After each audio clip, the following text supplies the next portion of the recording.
Or you might need more time to have a look at the yes. contents, I'm not sure. Chair, it appears to be the statement that we released. Yes, oh, okay, but you can confirm maybe tomorrow morning after you have read it, once you are sure. Thank you, Chair. Okay. So the question is the report before you a complete and accurate reflection of your statement, or was your statement different in some respects? And if you could just have a look at it overnight and tell us tomorrow morning. Thank you. Thank you, Chair.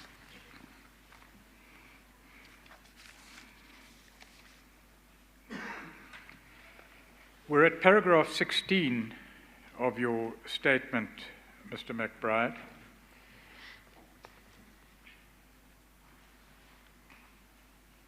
Would you tell the chair of the circumstances referred to there by way of background to what you have to say later? Thanks, Chair. So, prior to my appointment in 2014, which was in March, and unbeknown to me, an investigation had culminated in a recommendation report that was made available to the prosecutor that was managing the case, and the case concerned rendition, or the irregular or undocumented repatriation of Zimbabweans to the country of origin. And this statement included evidence in a docket and the opinion of the investigator. So unlike SABC, the practice when I arrived at IPID was that in addition to evidence in a docket, IPID investigators would make a recommendation report, which is in essence their opinion about the sum total of the evidence after assessing it. Right. What was the central allegation in the so-called rendition matter and in the progress report, which you say was issued before you arrived at IPID? Thank you, Chair. The key elements is that the very loaded term rendition was used, and it was known and still is known as a rendition case, which basically means from media in relation to, in particular, the USA of a suspect being unprocedurally detained and not taken to trial. And in this instance, the allegation was that General Dramat, Sibia, and other generals were involved in masterminding the illegal repatriation of Zimbabweans back to the country of origin,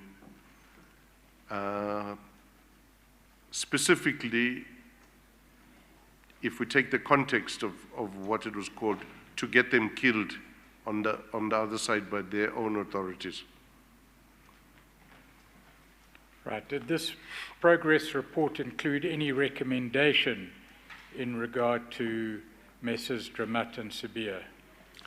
Yes, in the recommendation report, there was in the 22nd of January 2014 report a recommendation that a number of generals, including Generals Sibia and Dramat, be prosecuted. Right. Let me just ask this before the next question for Mr. Pretorius. Just want to understand what part is a crime or supposed to be a crime. Would the position be that only the SAPS, for example, may repatriate undocumented foreigners, or would the position be that it should either be SAPS or certain officials of the Department of Home Affairs, and if it's done by somebody else, then it's illegal? Or is the position that somebody must give an instruction that they must be repatriated, and in the absence of an instruction from a particular official, then the repatriation is a criminal offense? Thanks, Chair. My understanding is that it has to involve Department of Home Affairs, and in this particular instance, as from memory, the documentation which was used to process the individuals concerned was a falsified document. And so the repatriation and the Home Affairs documentation attached to that repatriation was falsified. In addition to that, the people who were repatriated from memory were people who had been identified by Zimbabwean authorities that having been involved in crimes in their country, including the killing of a colonel within the Zimbabwean police. Now, the allegations are that the Zimbabwean police, as part of a cooperation agreement, I'm not sure whether it's a bilateral or it's a SADC one, at this stage, entered the country to request the assistance of SAPS to assist them locate where these people are, presumably with the intention of bringing them to justice in Zimbabwe. So, in the process, people were arrested. For context, Chair, this took place over about 2 weeks, at least, and I'm just relying on memory. So it was a long process with lots of different people involved at different stages. Yes. And it involved Beitbridge border post. Okay. Okay, thank you. I guess it must be that it's not everybody who can just identify somebody as an undocumented foreigner and drive him out of the border, or get his or her friends to say, let's drive them out. It's got to be certain people who are authorized. Yes. Okay. So we know thus far, Mr. McBride, that prior to your appointment as the Executive Director of IPID in 2014, a report already existed. That's correct. An IPID report. Well, that's controversial. Let's just say a report. Thanks, Chair. Would you like me to? No, I just want to summarize, and you can comment at the end. Okay. This report recommended that Messrs. Dramat and Sabir be criminally charged. Do you recall the offence or the alleged offence? I can't remember specifically. You've got it in paragraph 16, and you can refer to that. In the last line. Kidnapping and defeating ends of justice. Right. This report then would have been prepared under the executive directorship of your predecessor. That's correct, yes. Who was that? The predecessor was, at the initial stage of this, was Mr. Francois Beekman, and after his resignation, an acting executive director, Mrs. Kuki Mbeki, was the acting executive director. At the time, what positions did Mrs. Dramat and Sabir hold, respectively? General Dramat was the national head of the Directorate for Priority Crimes Investigation, and General Sabir was the provincial head And for Gauteng. Dramat left office or was removed from office in 2015, am I correct? Yes, he was forced out of office, Chair. Who replaced him? On an acting basis, it was General Bernin Ntlemeza. And General Sabir, what happened to him? General Sabir was dismissed. By whom? It was by Well, General Ntlemeza and the process that unfolded from the disciplinary. right. You were appointed Executive Director then on the 3rd of March 2014. You say in paragraph 17, is that correct? That's correct, Chair. What did you do on your appointment relevant to your evidence? I requested an update on all what I refer to as, or was referred to then as high-profile cases. Cases involving senior policemen, but also that had found expression in the media. And also a briefing on cases that were underway and to get a status of where the cases are. And one of those cases was the so-called Rendition case. Right. Did you receive that briefing? Yes, I received a briefing from, on a number of occasions in my first week, from Mr. Sissoko and Mr. Kuba. And I also received a briefing on the Cato Manor case from Mr. Angus. And the briefing, and the funny thing about both cases is the involvement of SAPs in both cases, and in particular the Rendition case, which is pertinent here, was that most of the statements were taken by, let me restate that. Firstly, I became very concerned at the way in which the case reached IPID. Before you go there, can we just clear up one detail or two details?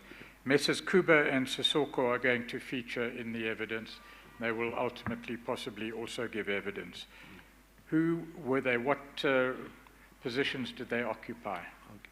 Mr. Sissoko was the acting, at that stage, national head of investigations, and Mr. Kuba was the acting provincial head of Limpopo province of IPID. Within IPID, both of them? Yes, sir. Yes. You drew certain conclusions initially from these briefings. Well, what you were told over the course of the ensuing months is of relevance, and we'll deal with that in detail in due course. But your first observation, having been briefed, is what you were about to tell the chair. Yeah, the first aspect that was very stark and of concern to me, and having read the IPID Act and the provisions in the Constitution prior to my interview process and appointment, I became concerned by the fact that the docket had been prepared by crime intelligence and brought to the acting head of IPID, who then handed it to Mr. Kuba to indicate he must continue on this Rendition case to work with crime intelligence, and that he must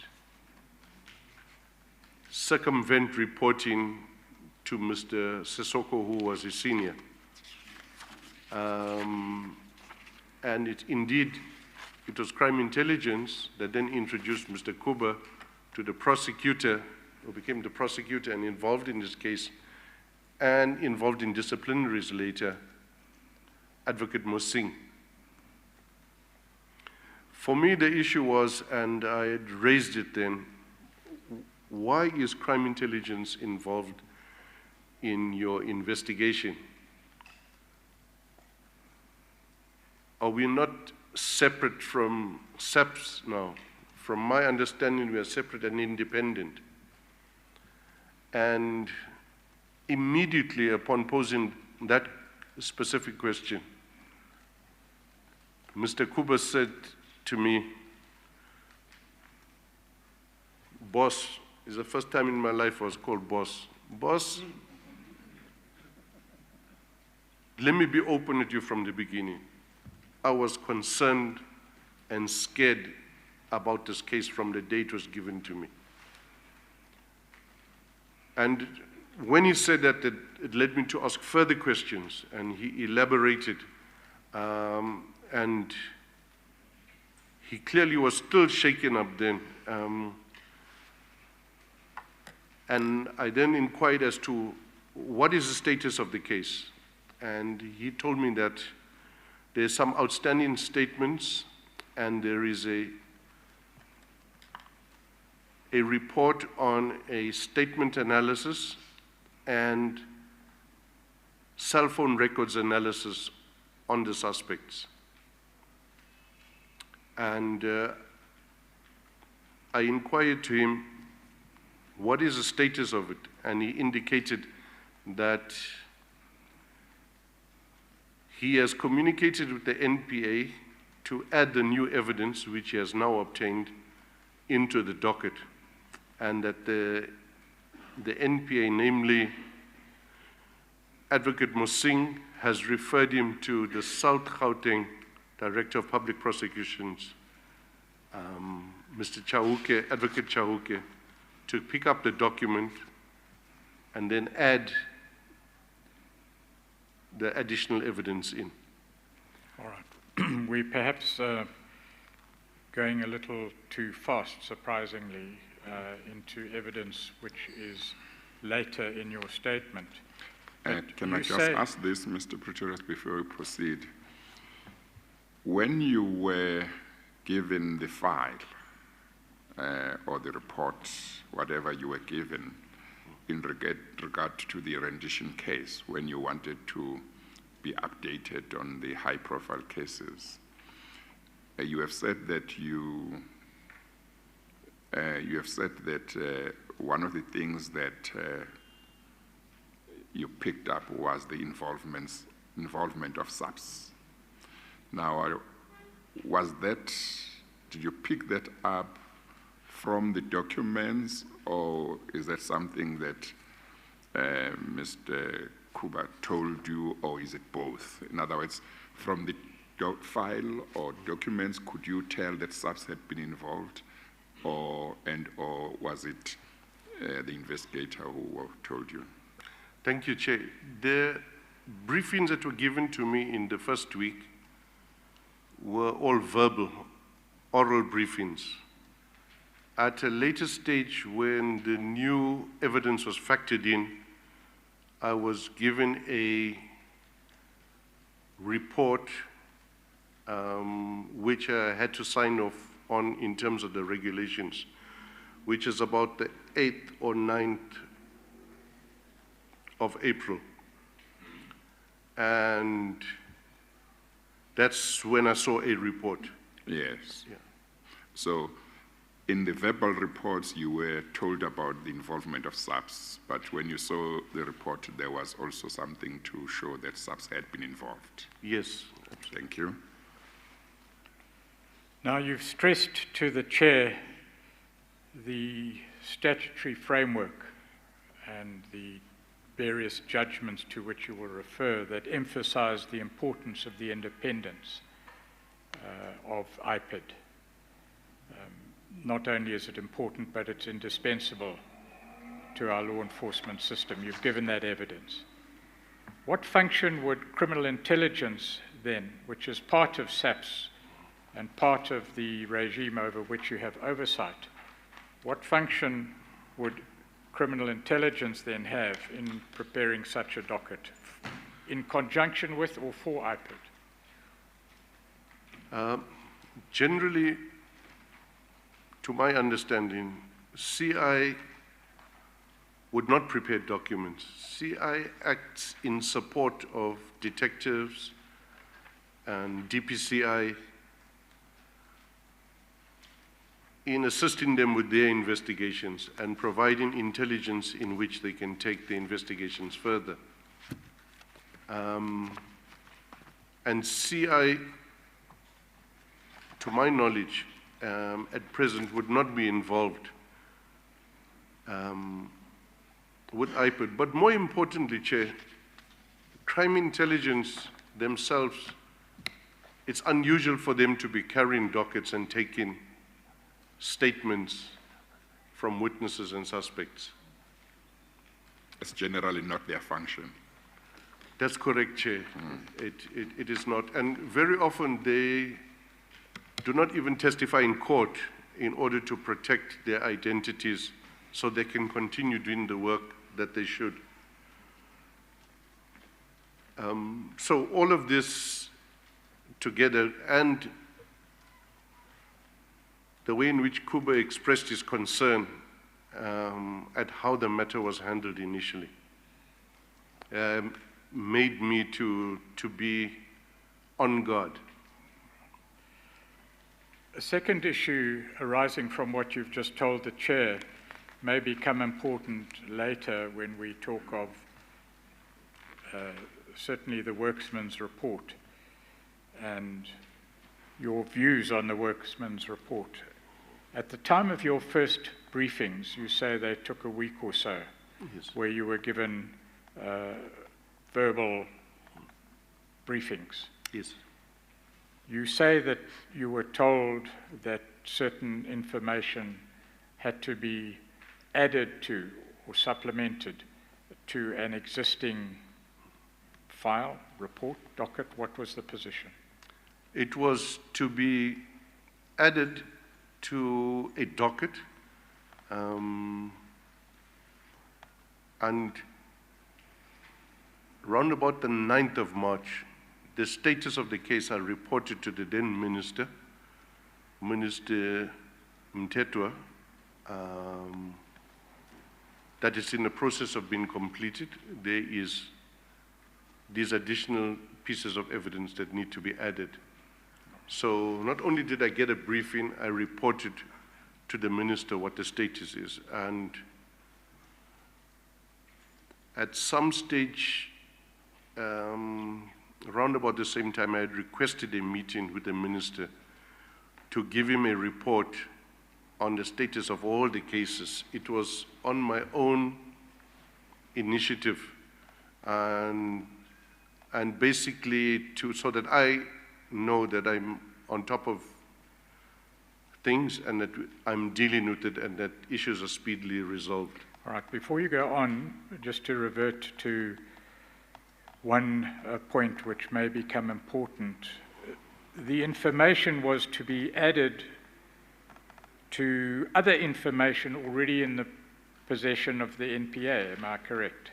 That's correct, yes. Doesn't it follow, therefore, from what you were told, that there would have been a report already in possession of the NPA? Otherwise, it couldn't act. Am I correct? Am I not correct? There wasn't a reference to a specific report. At that stage, I was not even accustomed to the process of writing a recommendation report, which is the opinion of the investigator. From memory, with similar matters, it was a docket that is submitted without a recommendation report, as detectives in the police do. So I was not aware of that, specifically that there was a report.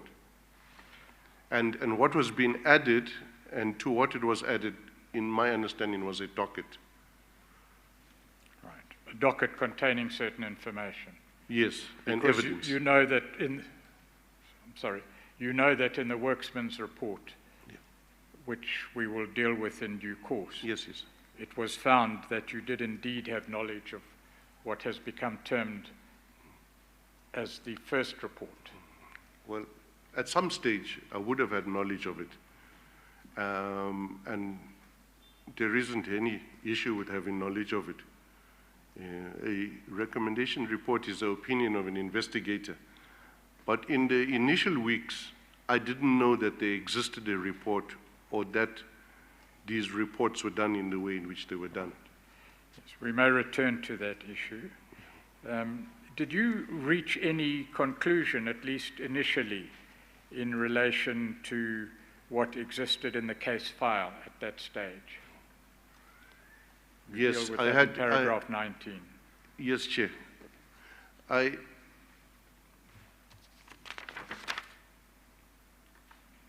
Yes, from the report given by Mr. Kuba to me, that is the verbal report, the briefing, there was a clear understanding who the suspects were and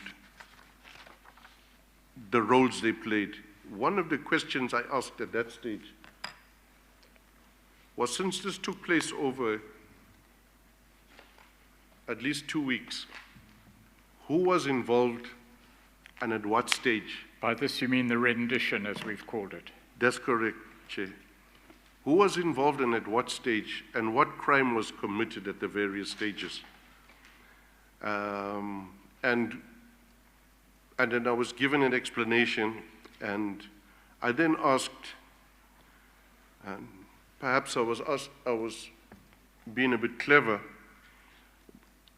I asked him, what are the elements of the crime in each of these stages? And I then picked up that there was now concern from my investigators that this level of interrogation of what's been given to them was also of concern with them.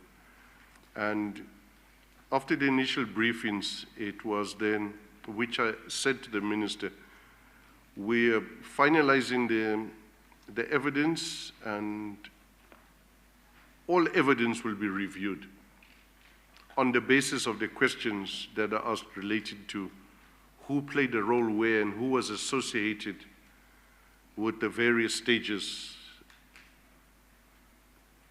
of this rendition, which to me was a new crime, and it indicated a conspiracy from start to finish.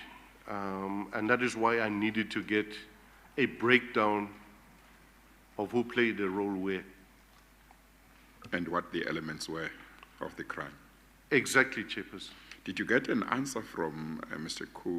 Kuba and whoever else were briefing you when you asked what are the elements of this crime that you are recommending that these people be charged with? At that stage, Chairperson, it was not clear-cut. There was an explanation briefly as to who said what and how were people implicated. Later on, the same discussion took place about a month, 2 months later, with the National Director of Public Prosecutions in a meeting between him, Mr. Sissoko, and myself, just discussing the case after we had handed the case over to him in April. So it was just soon after that, and kind of brainstorming what really is this funny creature which is called rendition for South African law, and what does it mean, and so on. But to answer your question, Chair, I did not get a clear answer. Rather, I got a description of the sequence of events as alleged. Thank you, Mr. McBride. You say then, in summary, you're appointed, you're told of an investigation conducted with the assistance or at the behest of crime intelligence. We can clarify that relationship in due course. You interrogate the facts, and you reach a certain conclusion, which, to put it at its highest, is an issue of doubt around the validity of any conclusions that might have been reached, albeit on an initial basis. Yes, Chair. If I can put it this way, already I was under the firm belief that already the investigation's independence and integrity has been compromised at the initial stages. What did you then direct, having received these briefings? You deal with that in paragraph 20 of your statement. Thanks, Chair. In essence, I requested that all the evidence must be reviewed, and that all evidence that has now been acquired be processed because of the issue of the integrity. I was nervous of the involvement of crime intelligence. Already at that stage, crime intelligence did not have a good public image, if I can put it that way. And then the usurping and the secrecy involved immediately got, like I say, I've got my guard up. Yeah. Just to make sure I understand correctly, when you said at the beginning of your evidence on this issue that you picked up or you were briefed to the effect that there had been involvement of SABS, was the reference to SABS confined to crime intelligence, or were there people from SABS outside of crime intelligence as well who were involved? In terms of the investigation, Chair, it was only crime intelligence involved. Okay. In terms of the suspect, I can't remember at which stage I realized that, but the suspects were all from DPCI. Yes. Yeah, and okay. a number of others who received, sorry to go into the detail, who received messages were from other divisions of SAPS, but yes, they were implicated only because they received SMSs, success okay. SMSs. But in terms of investigation, it was crime intelligence that was involved. That's correct, Chair. Okay, thank you. Right. Did you then assess what needed to be done after your briefings? Yes, that's correct. And what did you decide needed to be done? That an entire review of all evidence, including that which was obtained before IPID received it. Did you direct further investigations be conducted? Yes, that's correct. And I stated that in my information note to the Minister on 9th of March. You deal with that at paragraph 20 of your affidavit. Briefly, could you detail what further investigations were, in your view, necessary to be undertaken?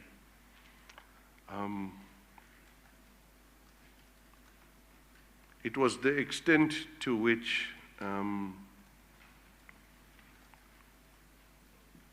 the identified suspects could be implicated, and that would require the factoring of the cell phone records analysis, but also to look at, in terms of review, I can't remember specifically what I had said then and how it evolved later into what it was, but briefly it was to review evidence in existence, particularly because of the contamination and the fear expressed and concern by the chief investigator, who was Mr. Kuba. At the stage you received your briefings, had the relevant cell phone records been properly and comprehensively analyzed? My understanding at that stage, the cell phone records had been obtained, and before I arrived, the cell phone record analysis had been obtained, and hence Kuba had requested the docket from Advocate Mosing to include this additional evidence in the docket. What did the analysis of the cell phone records, in your view, show? As far as General Sibiya is concerned, in contrast to what at least 3 crime intelligence officers had stated, namely that he was on at least 3 scenes, 3 different scenes, the cell phone records analysis showed that General Sibiya was not on any of the scenes. And if I remember correctly, Kuba told me that he even 205'd the private phone of General Sibiya, and both phone recording records analysis were consistent with each other, but were in contradiction to the evidence that was contained in statement by crime intelligence officers. Your answer may not explain to people who have no knowledge of the detail precisely what happened, but you referred to 3 persons who made claims about the whereabouts of General Sibiya on the crime scene or at a particular time. What time was this? What occasion was this? It was during the tracking down and arrest of the Zimbabweans who were wanted in Zimbabwe. Yes. At issue was whether General Sibiya knew of, was involved in, or was present at the rendition operation and its execution, correct? So his whereabouts were important. His whereabouts were important. I'd prefer, if it's in order, Chair, that we break it down to arrest rather than the blanket rendition definition. Okay, maybe, I'm sorry, Mr. Pretorius, I was going to ask this question. Maybe it belongs after you are done, but maybe we should deal with it now. Just so that we understand, your understanding of what it is that they were alleged to have actually done that was referred to as being rendition. What was it? Were they alleged to have falsified some documents or instructed people to falsify documents and then apprehended those people, took them in a car and tried to take them out of South Africa? Just the actual acts as you understood them that was referred to as rendition. What was it? In terms of the, Chair, in terms of the word rendition, it's only what I know in the American context. Yes. And that in the South African context, it would not be allowed as described by media. Yes. And reports of fiction about what rendition entails. Yes. My understanding is that even based on the allegations made by crime intelligence, General Dramat's association with a series of events was that he was informed by a crime intelligence officer who was at the border that Zimbabwe officials want to come and see him, they're looking for suspects. So that's General Dramat. The next link of General Dramat to the series of stuff is that he allegedly congratulated officers for the arrest of the Zimbabweans. So it's 2 issues that link him to it. He also was amongst those who received automated bulk SMSs indicating successes. So if I remember correctly, that's the sum total of General Dramat's Alleged involvement in this whole saga. Okay. General Sibiya's involvement was at a scene where suspects were arrested and assaulted on 3 different scenes. So after I was informed that General Sibiya could not be placed on any of the scenes, in my own mind, then it means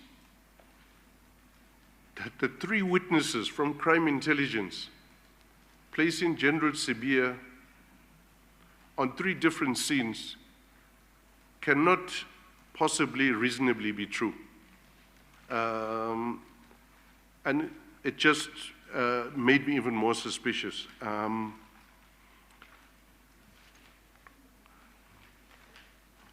So Chair, Yeah. that's sum total of their Yes. involvement in the whole saga. Okay, now I understand.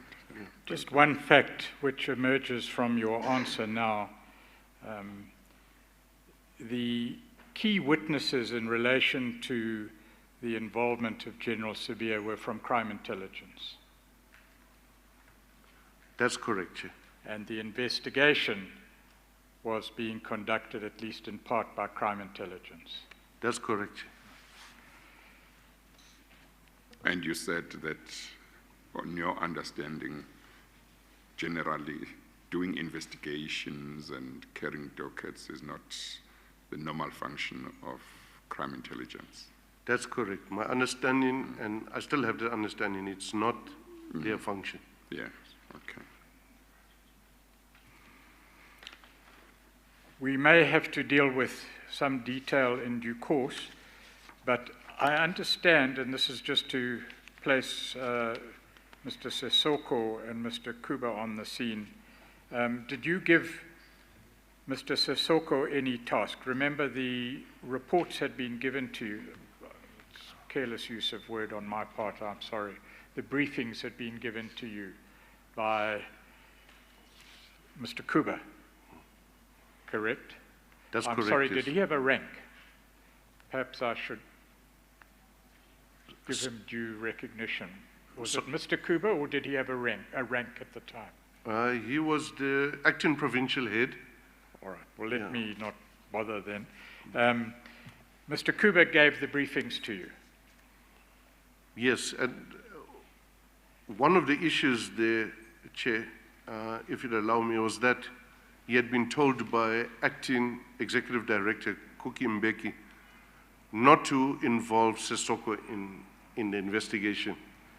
Sissoko, in your view, should he have been involved?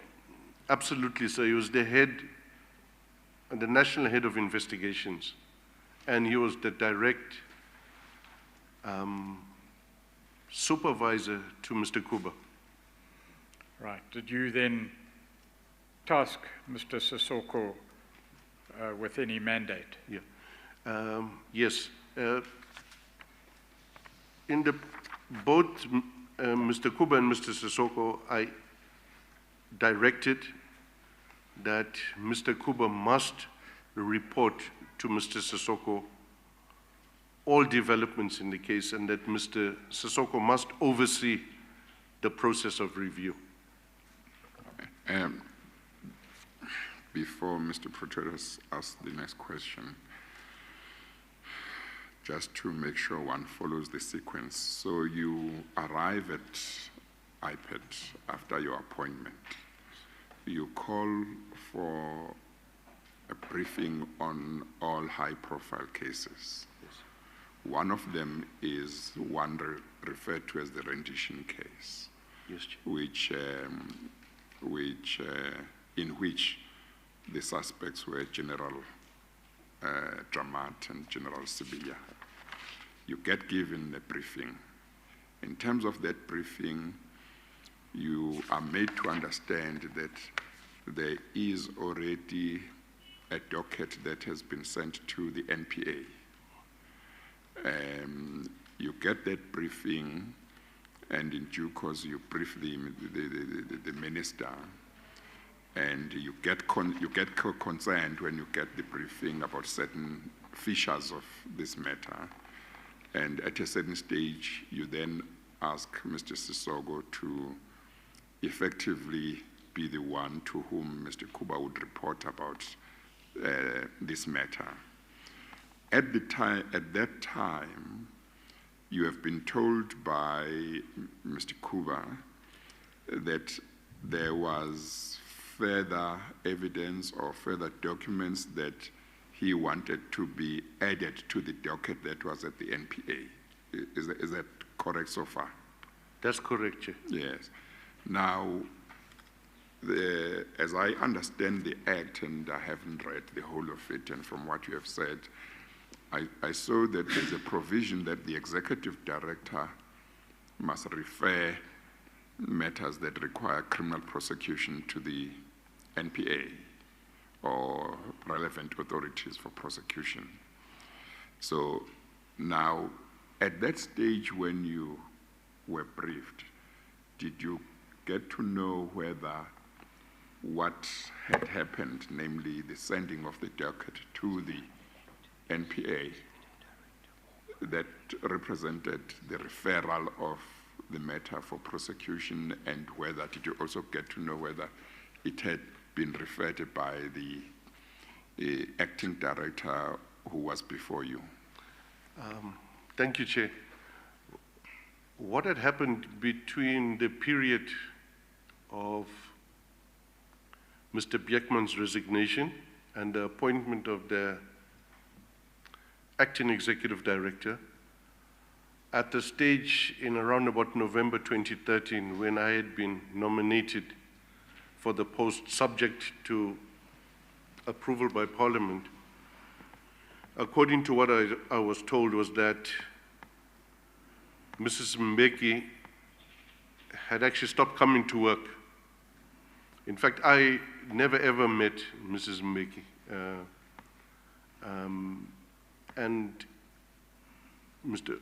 Kuba, at some stage, I don't know where it was initially, indicated to me that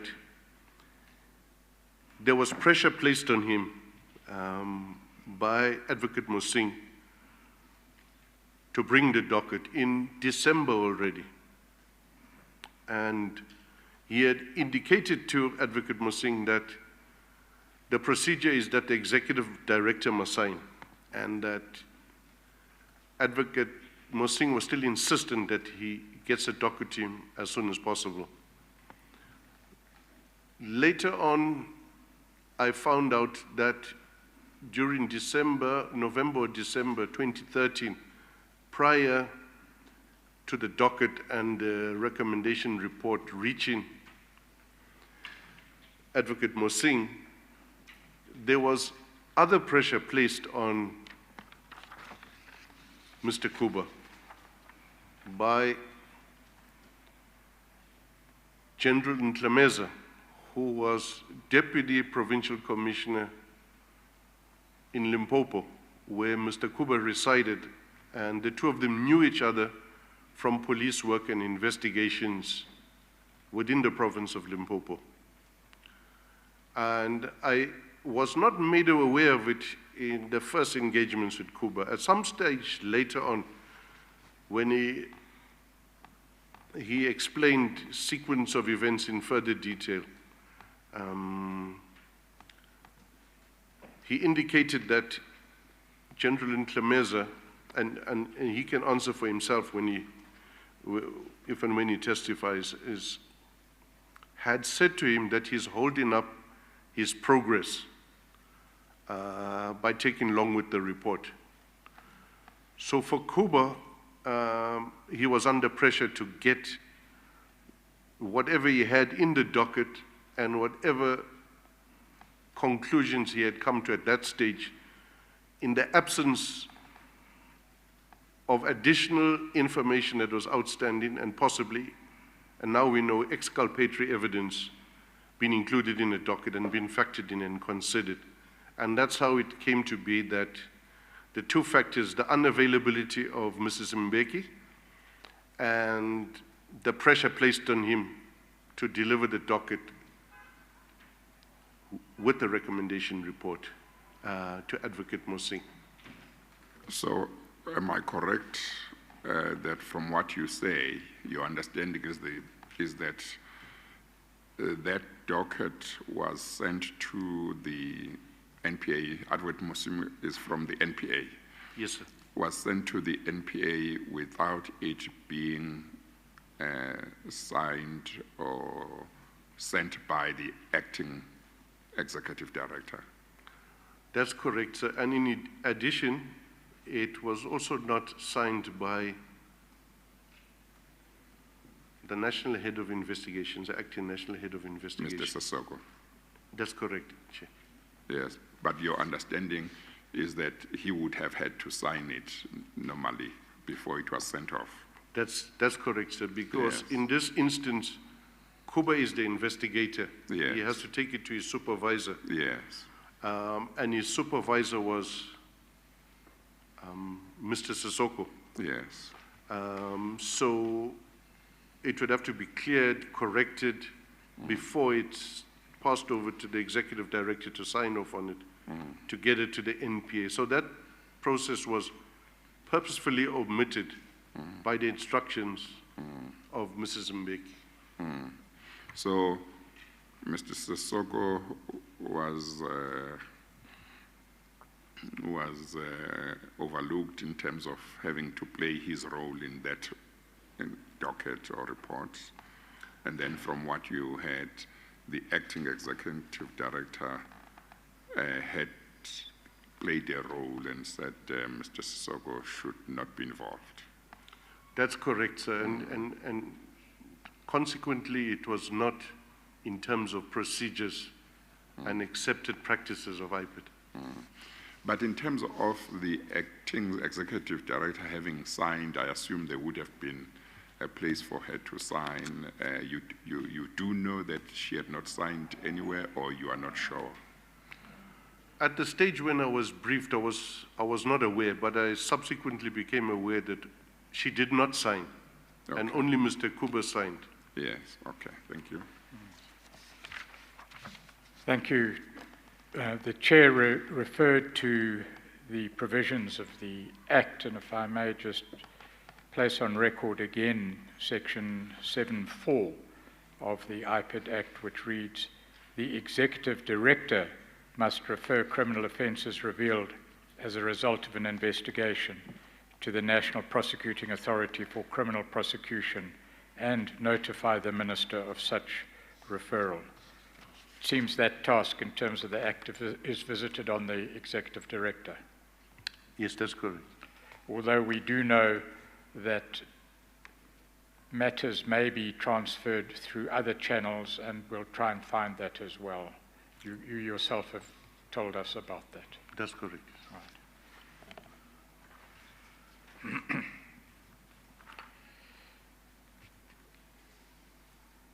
The further investigations and the review, did they lead you to a conclusion different to the one that had been referred to the NPA previously?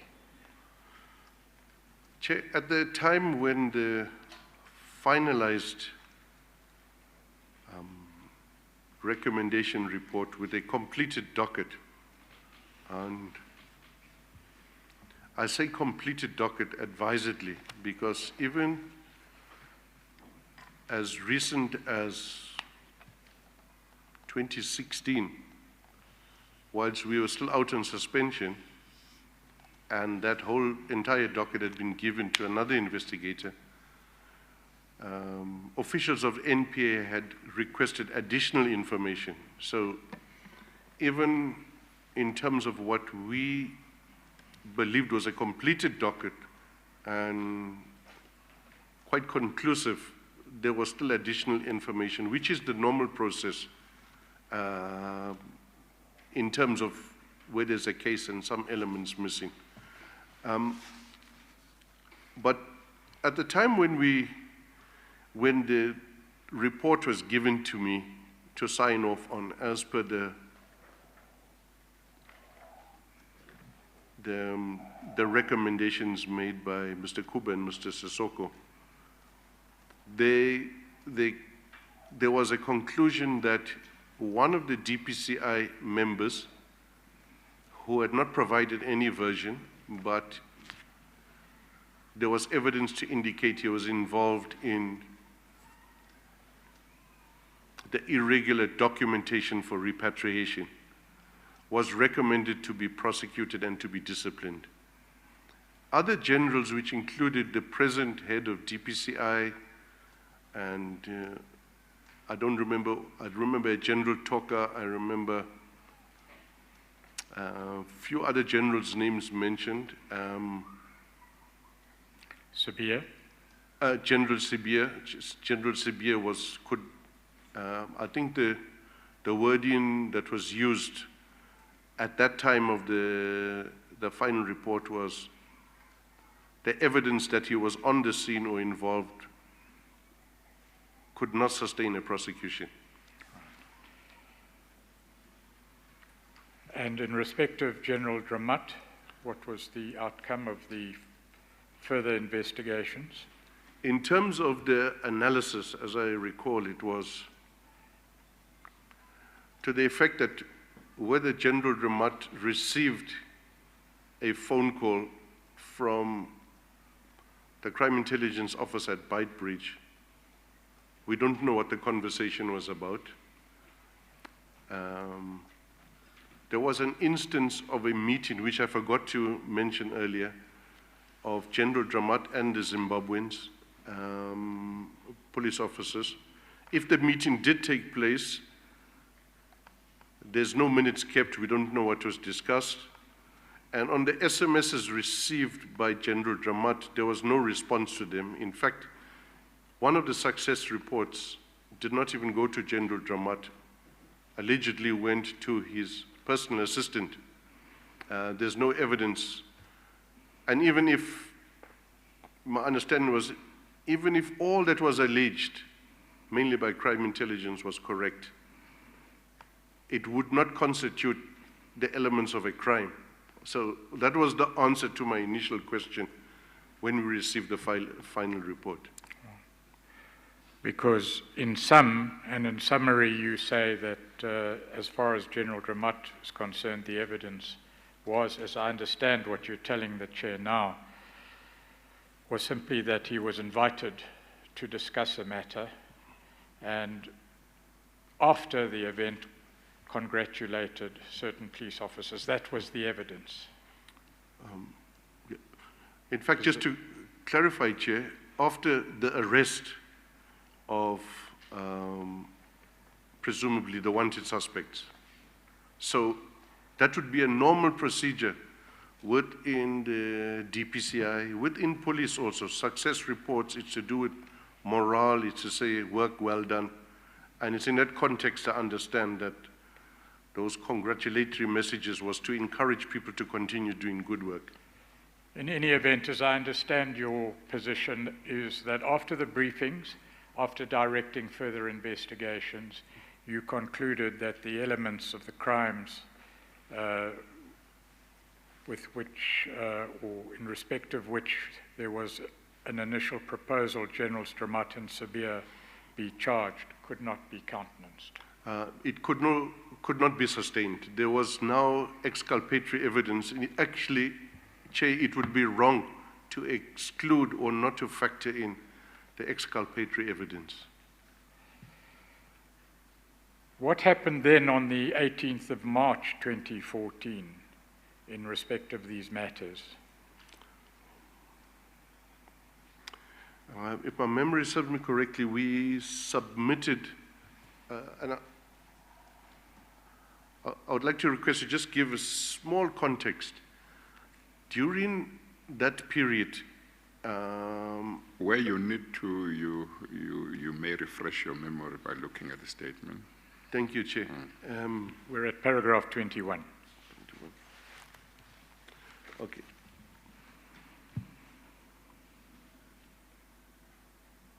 We had decided that in the light of the report that Kuba had given us about his surprise as to one day coming out of church, he then read about his investigation in the Sunday Times. It was my intention, and it was agreed between the three of us, that if there are leaks occur, they're not going to take place from IPID. And so the docket, with all the evidence that had been factored in then, together with the final recommendation report compiled by Kuba and endorsed by Mr. Sissoko and signed off by me, went directly to the National Director of Public Prosecutions. And that's where it stayed. So, in terms of this, maybe second report, if we can call it that you signed. So, Mr. Kuba had a role in terms of investigating or looking further into some of the issues that you had raised, and he had then prepared a report, and that report had been looked at by Mr. Sissoko, who was his supervisor, and then at a certain stage it came to you, and effectively all three of you signed it. Is that right? Or maybe only you and Mr. Sissoko? No, Chair, it was signed by Mr. Kuba, Yes. signed by Mr. Sissoko, and then it came to me. Yes. And then I signed off on it. To be fair and open, there were a number of grammatical errors. Yes. And it's sometimes very irritating for my co-workers how often I'm particular about their spelling and grammar. Yes. And from the report that I received, the one which, Chair, you referred to as a second report, Yes. grammatical changes were made on it. Yeah. And for example, simple thing like he instead of she, and minor issues. Minor things. Minor issues, yes. Yeah. But it was all three of us. Yeah. Kuba made recommendations, Sissoko reviewed and assessed, and it was brought to me to sign off in terms of regulations. Yes. But am I right to say in the end, on that report, one could find the three signatures? Yes, that's correct, sir. Okay. All right. Thank you. Right. So that report was dated the 18th of March 2014, according to your statement. Chair, no, it was... Or is that the date of issue? Does it differ from the date of finalization and signature? Yeah, I think... Or is it one of the dates where corrections were to be made? It's not this one, Chair. This is the date, the 18th of March. I think this is the date on... I have to remember, but... Yes. At some stage after this whole process, it was submitted to NDPP. Perhaps go to page 227. Okay.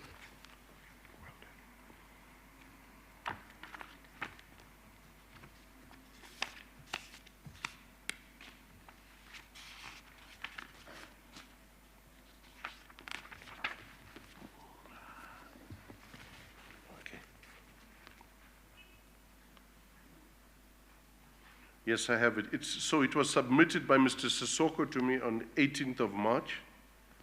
It was then signed by me on the 9th, and I think it was on the 13th now that... Is that 9th April? It can't be 9th March, obviously. No, it's 9th of April. Sorry, Yes. sorry, Chair. Yeah, okay. Page 264, does that help you? Yes, that's correct.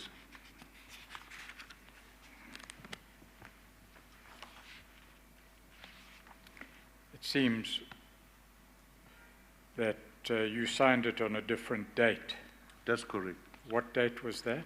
It's reflected at the 9th of April, and that will be in the normal course of events in terms of dealing with the inbox and outbox. Right. So some stuff stays for a week or so. Yeah. So it would have been issued then after your signature, am I correct? That's correct. So the 18th of March 2014 is incorrect, and we should replace that with sometime after 9 April 2014. That's correct. It reached NDPP and there's documentation to confirm it in April. Thank you. In any event, apart from that, is it correct that a report under your signature was issued to the NDPP, firstly? That's correct. And secondly, as you've indicated, would be the case that report effectively exonerated Messrs. Dramat and Sabia? Chair, if I can just say it differently. Yes. It did not recommend prosecutions against him as there was no evidence. It did not. I'm just a bit concerned about saying that it exonerated them. It reached a conclusion different from the one that had been reached by the first report, or if we can put it that way. That's correct, Chair. Yeah, the first one said prosecute. Yes. And your one did not recommend prosecution. That's correct. Okay. And just to follow up, fast forward, 4 years later, indeed, the charges have been withdrawn from both Dramat and CBA precisely because prosecution was unsustainable. So the so-called second report was correct, and the NPA found that, and hence we stand by that report because there is some collateral in terms of even the opinion of the investigators. Although you say that although you were concerned about saying the second report exonerated them, would it be correct to say the basis for your conclusion not to recommend criminal prosecution was that you could not find any evidence that they had committed any crime? That's correct, Chair. Yes. That's exactly it. There just wasn't evidence connecting them to any particular crime. Yeah, okay. All right. Two issues. Firstly, your use of the words effectively exonerated perhaps then should be rephrased. Well, I don't want to get into a semantic argument. You've put your position clearly. We will just amend that and put I'd like to draft. comment on it, Chair. Yes. Hence, effectively exonerated, the use of the word effectively. All right. You are comfortable if one includes effectively rather than if one simply says it exonerated them. If one says it effectively exonerated them, you are comfortable with that? That's correct, Chair. Okay, thank you. Well, for the sake of completeness and accuracy, we could go to page 264, and under the heading recommendation in paragraph 8 of the report signed by you on the 9th of April 2014, you could perhaps read the recommendation onto the record. Thank you, Chair.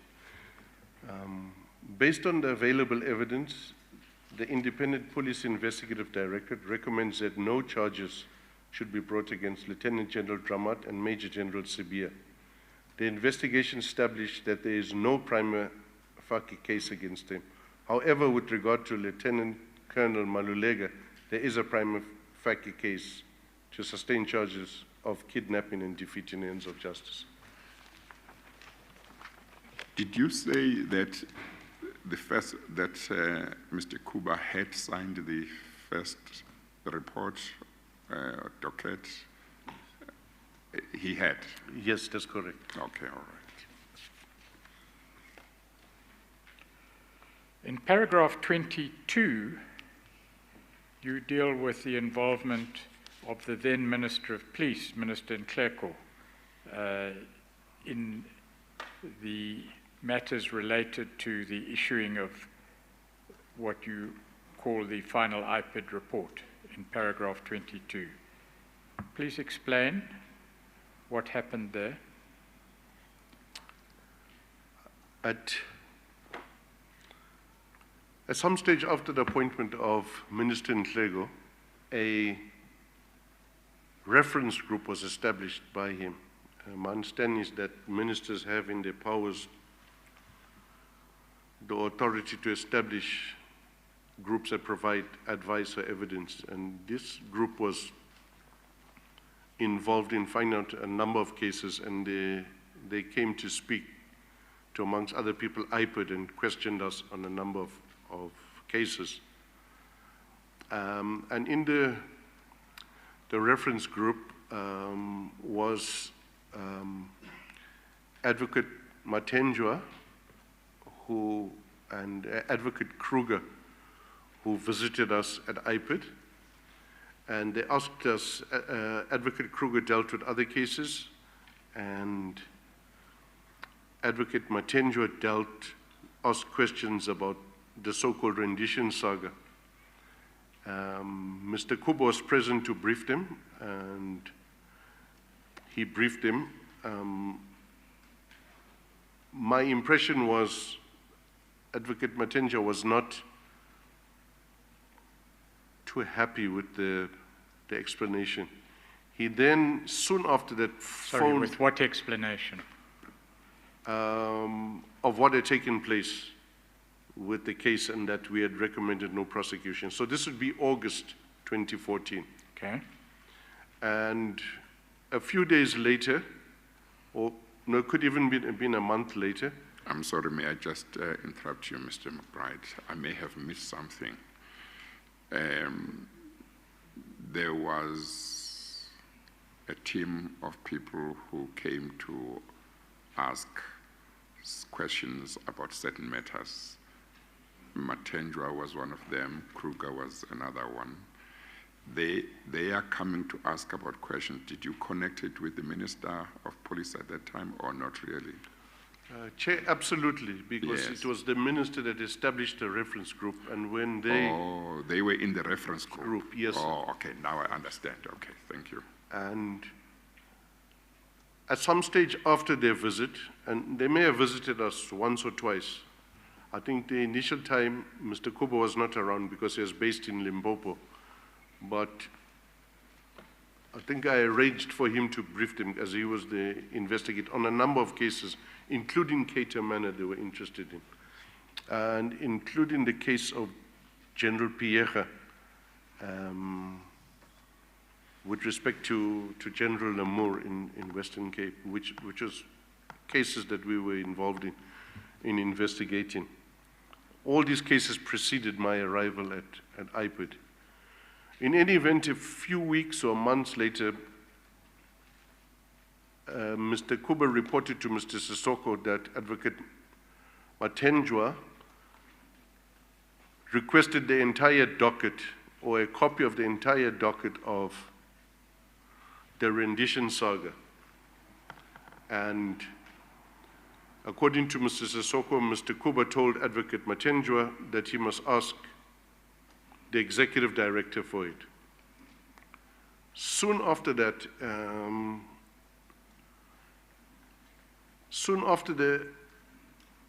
me becoming aware of the request by Advocate Mathenjwa, I received a letter from the minister, and the minister indicated he wants this docket, all exhibits, color photos relating to the docket, and he had, in his letter to me, he had put the wrong CAS number. So I then discussed it with Mr. Kuba and Sissoko, and I said, I don't feel like giving this docket over. I feel this is not proper. And the advice from, in particular, Mr. Sissoko was that, Chief, you know what, this minister is new, maybe he doesn't know all the issues. For the sake of, you know, a good relationship, because until then it looked like the relationship was okay, can you please just comply with this request? And I thought Mr. Sissoko always has a very calming effect and logical, rational effect, whereas I'd like to take things up immediately, and he would say, no, wait. So by that time I had learned to listen to his advice.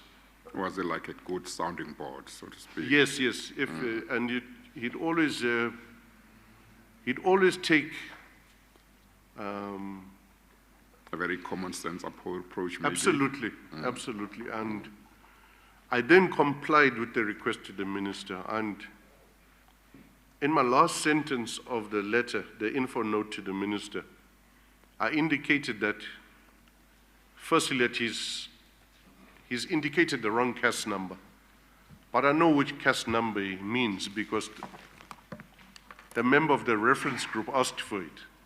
And I left a cryptic message right at the end in the last line to say that I'm giving you this stuff with the utmost sincerity and trust, which is an unusual way to end a letter. But I was trying to indicate to him how sensitive this matter is without really offending him. And I think that was, and he gave me a time limit, I think 2 days to provide all of it. And we had to scurry around getting it. And that was towards the end of November, on 26th or 28th, it went off to the minister. Subsequently, I found out that on the 6th of December, General Dramat received a notice of intention to suspend from the minister. And we became aware of it. Later on, General Dramat was suspended. And the minister spokesperson, Mr. Musa Zondi, made a statement that as a result of IPID's investigation and recommendations, he is suspending General Dramat.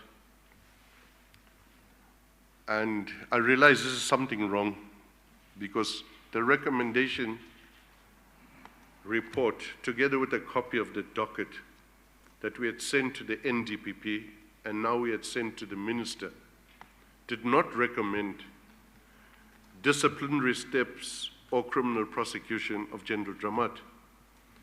And so during that period, myself and the spokesperson responded to it. I think the spokesperson, Mr. Moses Dlamini, then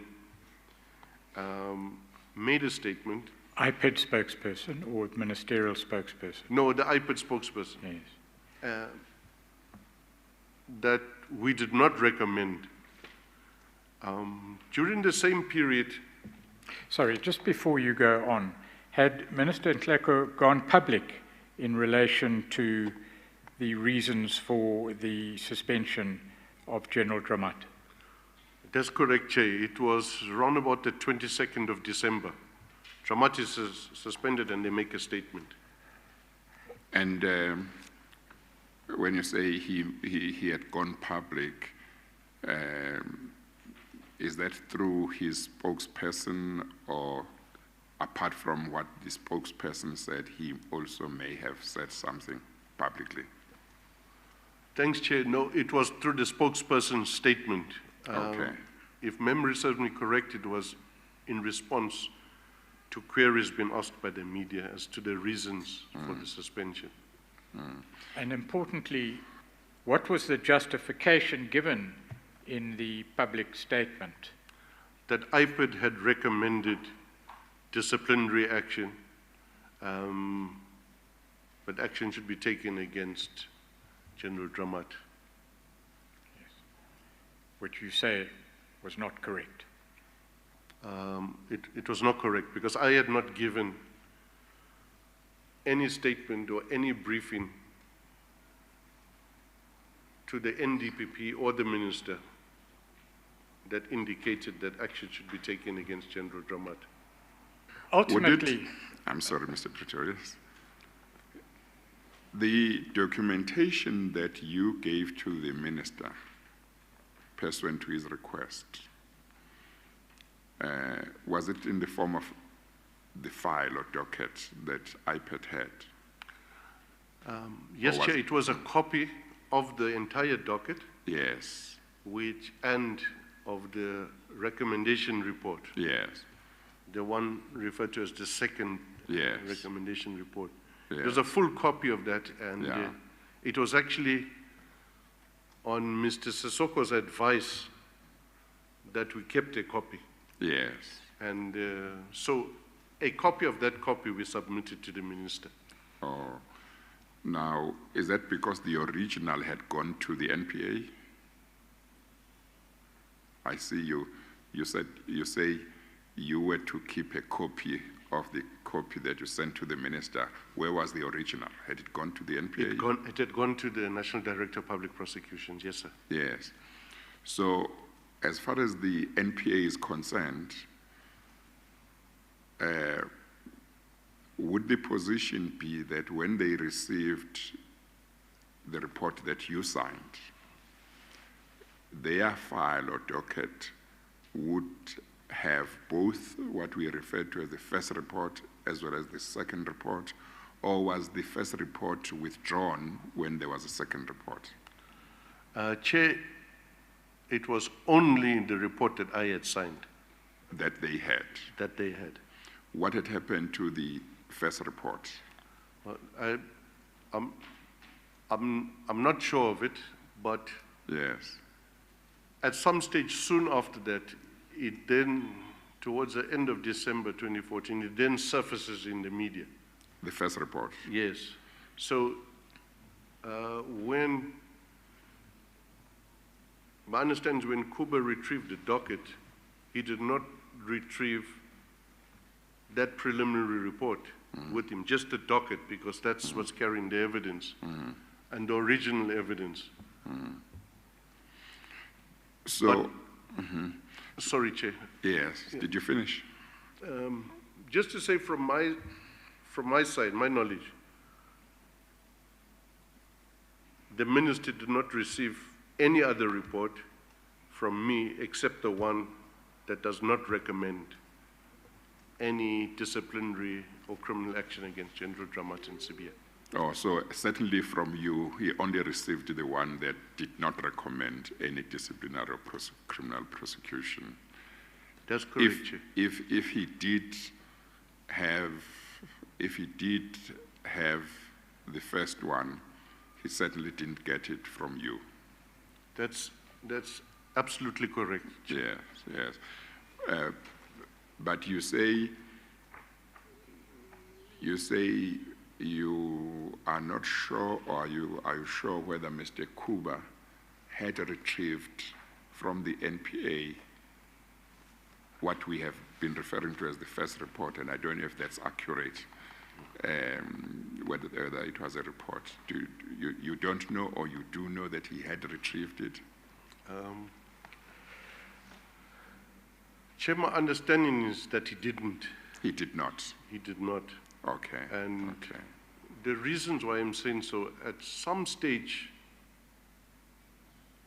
Mr. Mosing says I think in an interview with Werksman, that he was going through Mr. Moletsi's cupboard, who had now left NPA, and then he found that report that was only signed by Mr. Kuba. So I'm factoring that in because I subsequently became aware of that factor. But at the time, an unsigned version of that first report surfaced initially in the media. Then Mr. Dlamini brought it to me and asked me, Chief, I've just made a statement that we did not submit this. Now this is surfacing on the media. I think at that stage I first became aware, this is now in December 2014, that there existed a previous report as a recommendation report. And then I said to Mr. Dlamini, well, is it signed? And he then says, no, it's not signed. And then a few... Not even by Mr. Kuba? Not even by Mr. Kuba, the initial one. And then the one with Mr. Kuba's signature is on, then also surfaced. So I inquired, is this indeed Mr. Kuba's signature? Because to me, perhaps it was forged. That's me from my position, having no knowledge of the existence of a first report. And it's then when Mr. Kuba admits, yes, he signed this thing, and then he gave me the full circumstances then, how it was signed. And indeed, he confirmed that was his signature. But would it be correct to say that whoever may have been aware of both reports would have been aware that the one signed by Mr. Kuba only couldn't prevail over the second one. Firstly, because the second one was also signed by Mr. Kuba. And it was reaching a conclusion that was the opposite of the conclusion of the first one. But in addition, the second one was signed by Mr. Kuba's supervisor as well as the executive director now. Yeah, and Mr. Sissoko, that's correct, yes, Chair. Yes, so yes. They could not choose the one over the other. Yes. Because the one was incomplete, had... No, they could choose one, and that's the second one. Because the second one was signed by the executive director. Chair, and for all intents and purposes, there was no indication it was not complete, isn't it? Chair, you're absolutely correct. Yeah, they couldn't choose the first one for some of the reasons that you have articulated.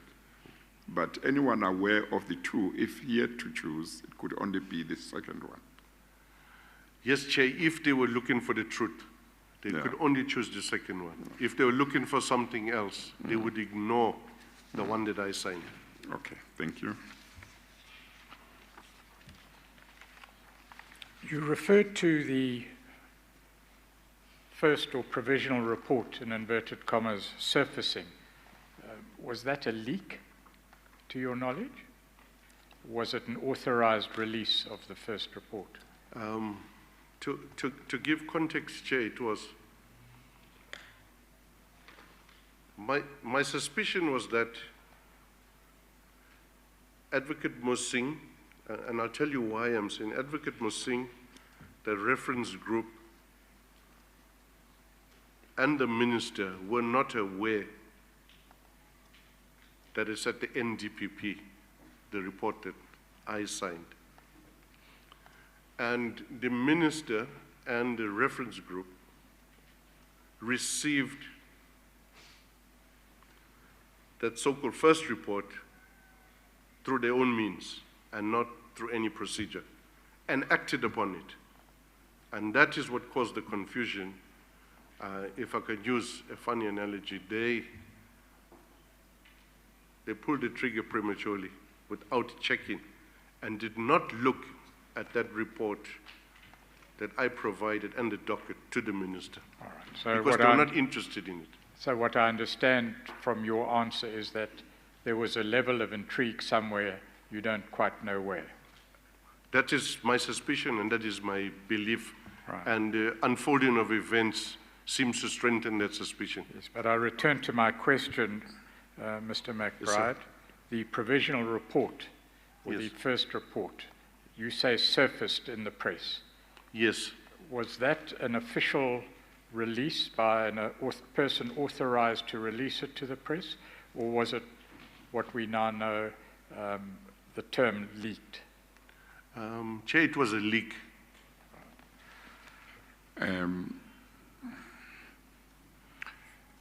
Did the minister ever send you a letter acknowledging receipt of the report you sent to him, as far as you recall? He did not send a letter acknowledging, Chair, but when they received, together with the info note, they usually sign on a register that they've received it. Yes. That proof of that delivery exists somewhere. Exists, okay. Yes. So would the report, together with your letter, would it have been delivered by hand as opposed to being posted or sent by courier? Or you don't so it know? would have been delivered by hand. Yes, and then by somebody one of the signed. messengers of IPID. And it would have been delivered to the office of the minister. That's correct, sir. And you say you do know that there exists somewhere a written record that they received the report.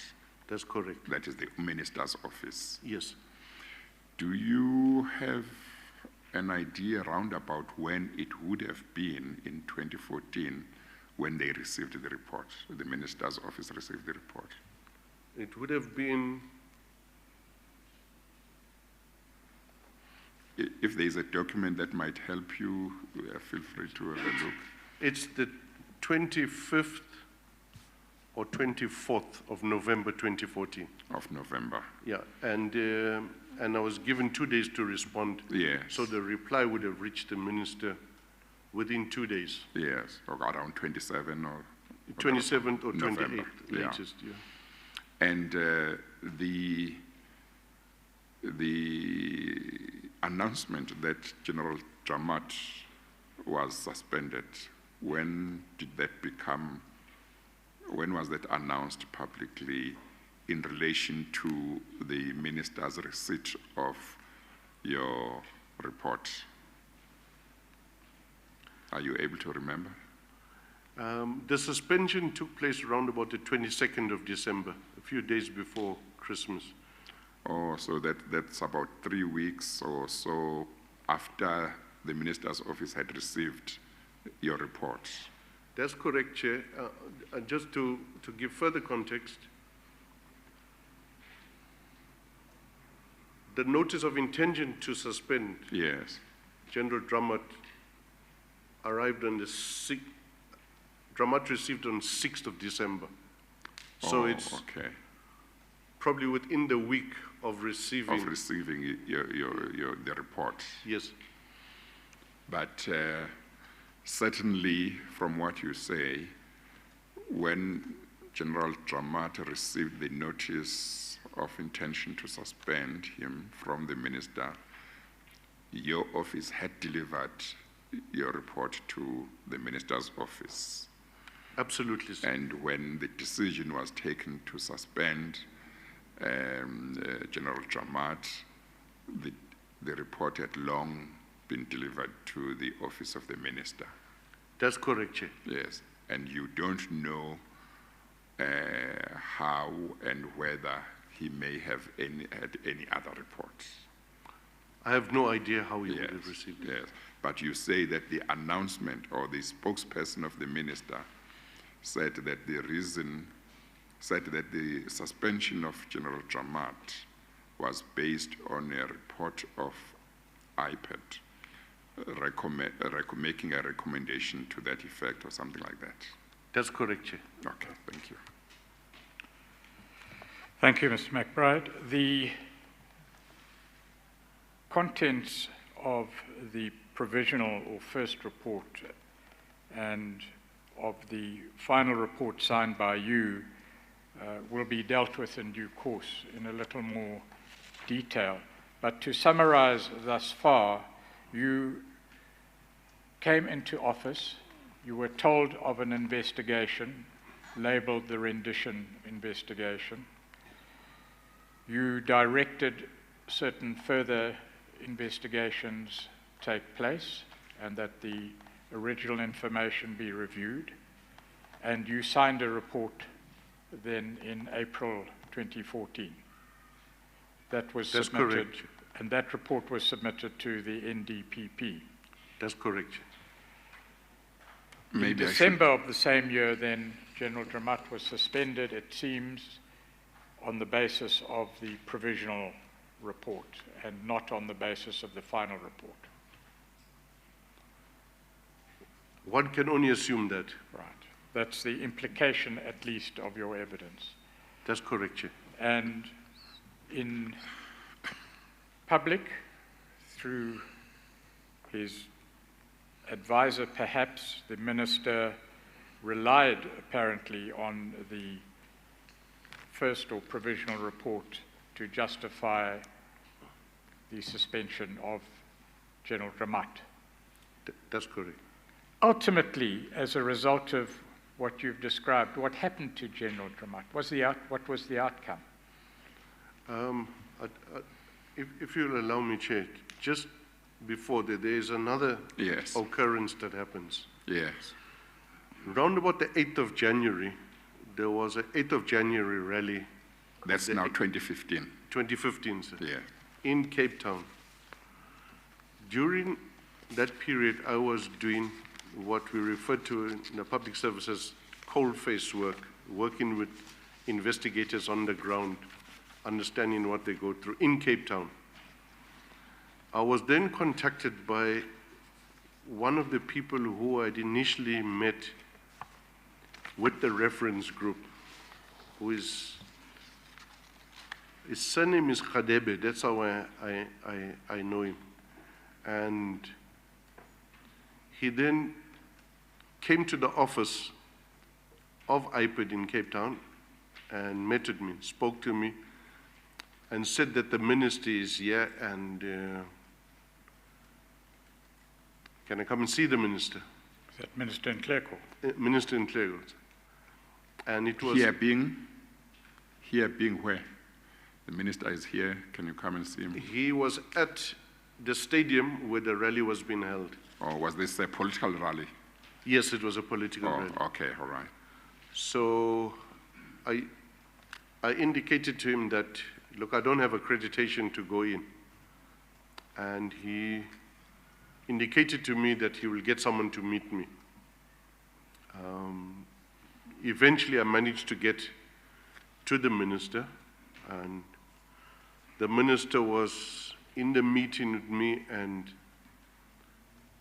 a person who was the advisor to the minister, Mandla Nozulu, we knew him as Mandla Sitole, was present in the meeting.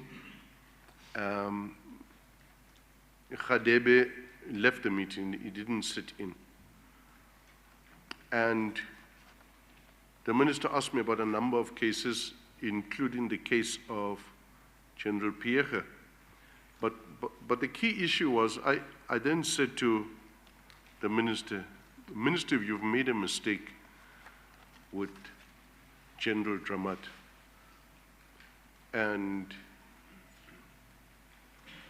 I think there is a way, after speaking to me, I can brief you what happened, that there's a climb down, there can be a climb down for you on this matter. I think this is going to lead to problems.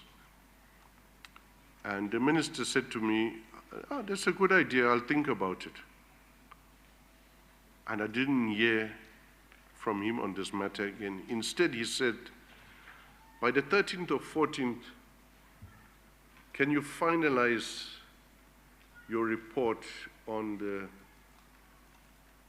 Pienaar-Lamour issue? And General Pienaar was the National Commissioner, and the report had to be prepared for the minister to make a recommendation to the president about the matter, whether there was action or no action. And I indicated, well, it's a big ask, but let's get going. To continue the context, I then met the minister at his ministerial home in Pretoria, around about the 15th. There was some delay. 15th of? January, sir. Before you get there, going back to the meeting you had with the minister where the rally was. Yes. Are you saying he asked you about a number of cases, Yes. and did you brief him on those cases? Yes. Okay, all right. So at his home, I again briefed him on a number of cases. I think I had the Pande case with me and the General Pienaar case with me. What was the Pande case? The Pande case involved, I alluded to it earlier, involved corruption during the 2010 World Cup relating to accommodation for police officers, and including the role of General Ngobeni, who was the provincial commissioner, and the role of General Pienaar in hindering the investigation. Yes, I sidetracked you, I'm sorry. Please continue. So during that meeting, the minister didn't touch on General Dramat at all.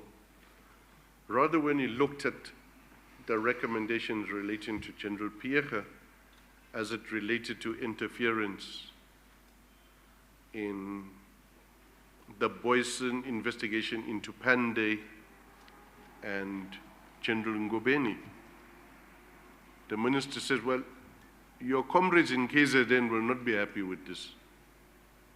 And I didn't understand what he meant, but I knew this. It was a seminal moment. Now, you earlier on talked about Ngobeni being provincial commissioner. Is that provincial commissioner in KZN? That's correct, sir. Yes, okay. So, in relation to KZN, was it just the case of Commissioner Ngobeni that you were briefing the minister on, or was there another KZN matter? It was General Ngobeni, a number of police officers, and I think in total about 4 cases relating to General Ngobeni and the interference by General Pienaar and General Ngobeni in the investigation. Okay. Now, when the minister said your comrades in KZN won't be happy with this, was that general in relation to the KZN matters on which you were briefing him, or was it in relation to one specific matter, maybe of Ngobeni? Specifically, I got the impression it was the Ngobeni Pande matter. And, yes. And yeah, that's the impression I got. Okay, you may continue. You were saying that he said your comrades will not be happy, and then what happened in terms of the discussion? So the discussion ended there, and I did not pursue it further. I knew it's on another level now, and I got out of the ministerial. I was very fast.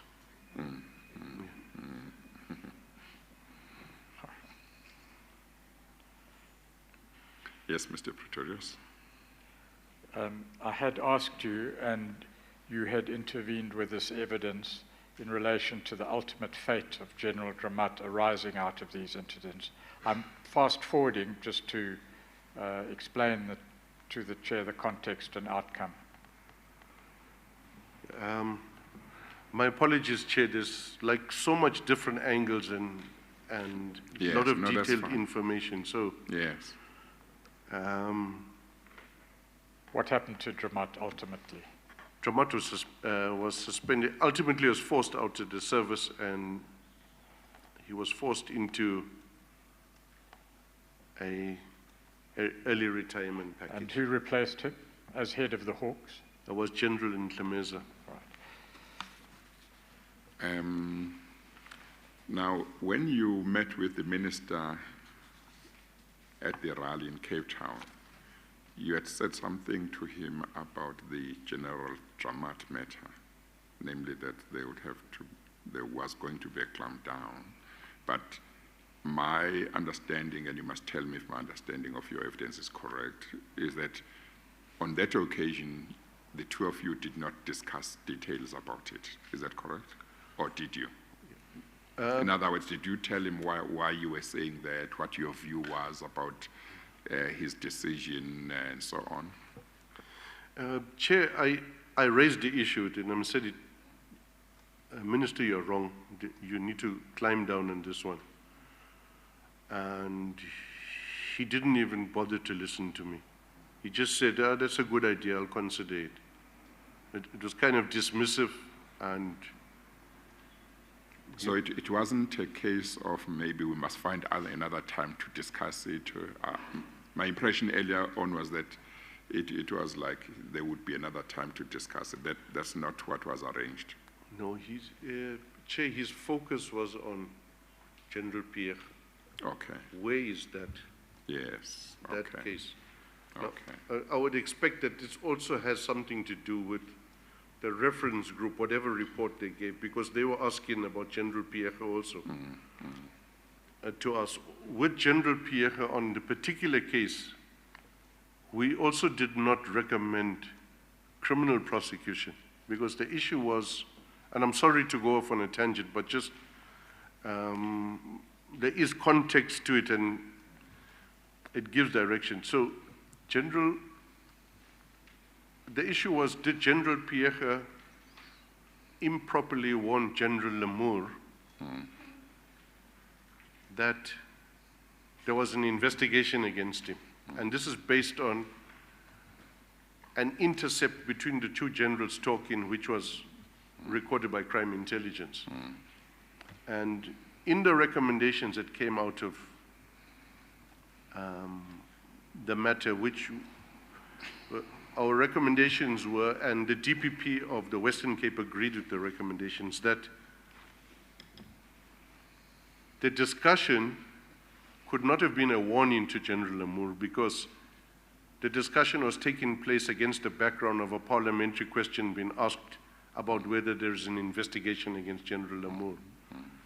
What we did say was that the extent of the disclosure in the conversation appeared to be improper, and therefore maybe there should be some disciplinary consequence on that. So it's, in effect, it's two generals that the ministers are interested in, and both of them don't have recommendations to prosecute. Thank you. It may be termed an irony, but as I understand your evidence and the facts, the law, IPID is there to investigate the police. That's correct. And what is happening with the reference group is that the minister has set up a different inquiry to investigate IPID. Is that right? That's correct. I was still going to ask, what was this reference group? Where was it coming from? Was there a policy on which it was based? Was there a statute on which it was based? Was it a statutory provision thing? Or was it just an informal group of people that the minister had put together, on your understanding? My understanding then, perhaps wrongly, and was that the minister had some prerogative to set up an advisory group, which he termed reference group, to advise him on a number of pressing issues. And we were never informed by the minister there's a reference group and what its mandate is. On one occasion, Advocate Kruger was downstairs and the security said, someone from the minister's office and they want to see you, demanding to see you. So I said, well, let them come up. And Advocate Kruger came in with, I think it was with Khadebe, and she didn't greet me when she came in. She was like very stern. And I said, have a seat, and she like stared at me for a full minute. So I didn't know her. I later on found out that she had been a police officer at some stage, but I got the sense that she is a police officer because I had faced in my life intimidatory tactics like that before. But I just said, let me be civil, they say they're coming from the minister, so let's hear it. So would you like some tea? And so on. And then they started asking questions, and I think that's when they raised the issue of rendition case, and that's when I then contacted Mr. Sissoko to arrange another date for Mr. Kuba to come down from Limpopo to brief them. And then that's what we did, yeah. So that's how I became aware of reference group. I didn't see anything in the newspaper. Minister didn't tell me anything. Well, one of the witnesses who has given evidence here, I think, did make reference to this reference group of the Minister of Police. I think it was Mr. Advocate Mufe, who was advisor to Minister Ramatlodi. He said he was invited to be part of a reference group. And so I think it's the same reference group. Yes, Advocate Muhofe, I sort of was acquainted with him from a previous occasion. I think he was in Tokoza when I knew him. And he came on his own to us, and he wanted to check around about January or February 2015.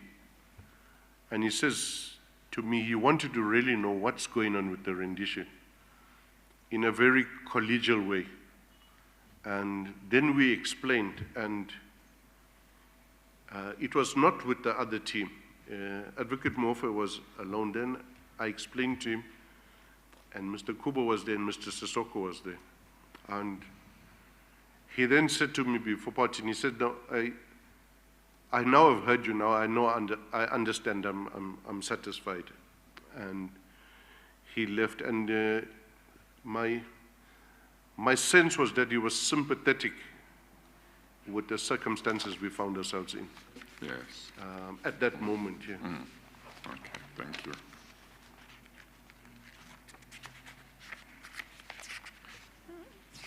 Yes, Mr. Pretorius, maybe this is the time to confirm with Mr. McBride that if it's fine with him and everybody, we could go up to 5 o'clock, subject to a break in 5 minutes' time. Would that be fine with you? Yes, Chair, that's in order. Yes. Okay. Mr. McBride, would you look please at paragraphs 23 and 24 and just tell the Chair of the contents thereof so that we can wrap up at least this part of your statement.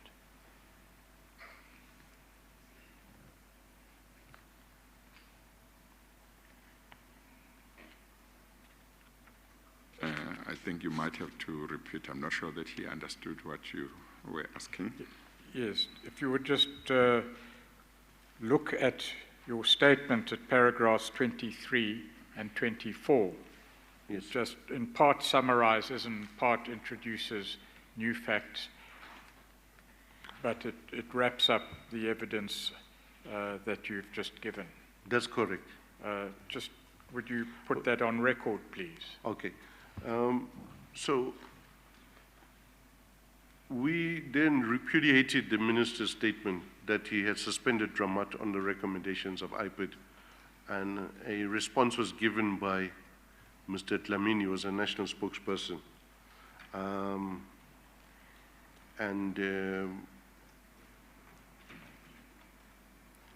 The minister later on accused me of fraudulently altering an investigation report, and subsequently I was suspended on,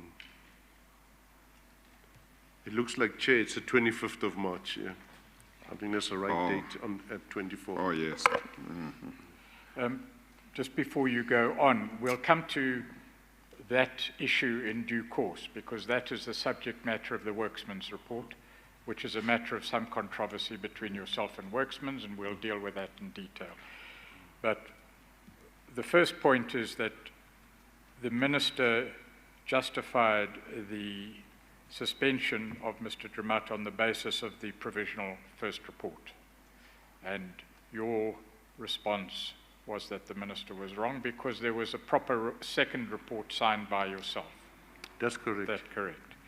And you say in paragraph 23 that the provisional report prepared by Mr. Kuba was indeed incomplete because it didn't consider all the evidence in its totality, in particular exculpatory evidence. Absolutely. And then you say in the last sentence of paragraph 23 that the first report was signed only by Mr. Kuba, and in terms of IPID regulations, indeed we now know the Act and standing operational procedures, all final reports must be countersigned by the investigator, supervisor, and you say in the statement the approving authority prior to referring the case file to the NPA. Is that correct? Chair, that's correct. I'd like to also add, there are occasions where IPID has recommended a particular course of action as far as prosecution is concerned, and the NPA has not heeded that, and including to prosecute or to not prosecute. The NPA doesn't always agree with what we say. They have the final say in terms of deciding to prosecute or not. Right. The purpose of me stating this and emphasizing it is whatever is said in any report, the NPA takes the final decision based on the evidence in the docket. Right. And the approving authority referred to in the last line of paragraph 23 is yourself. Is that correct? That's correct, sir. That's correct. You say in paragraph 24, as you've said now, you publicly contradicted the statement by the minister and clarified that Dramat and Sabir had been exonerated. You use the word exonerated there. I presume you mean effectively exonerated by the IPID investigation. And then the minister accused you of fraudulently altering the IPID report. Thanks, Chair. That's correct. Yes. You deal with that in that sequence.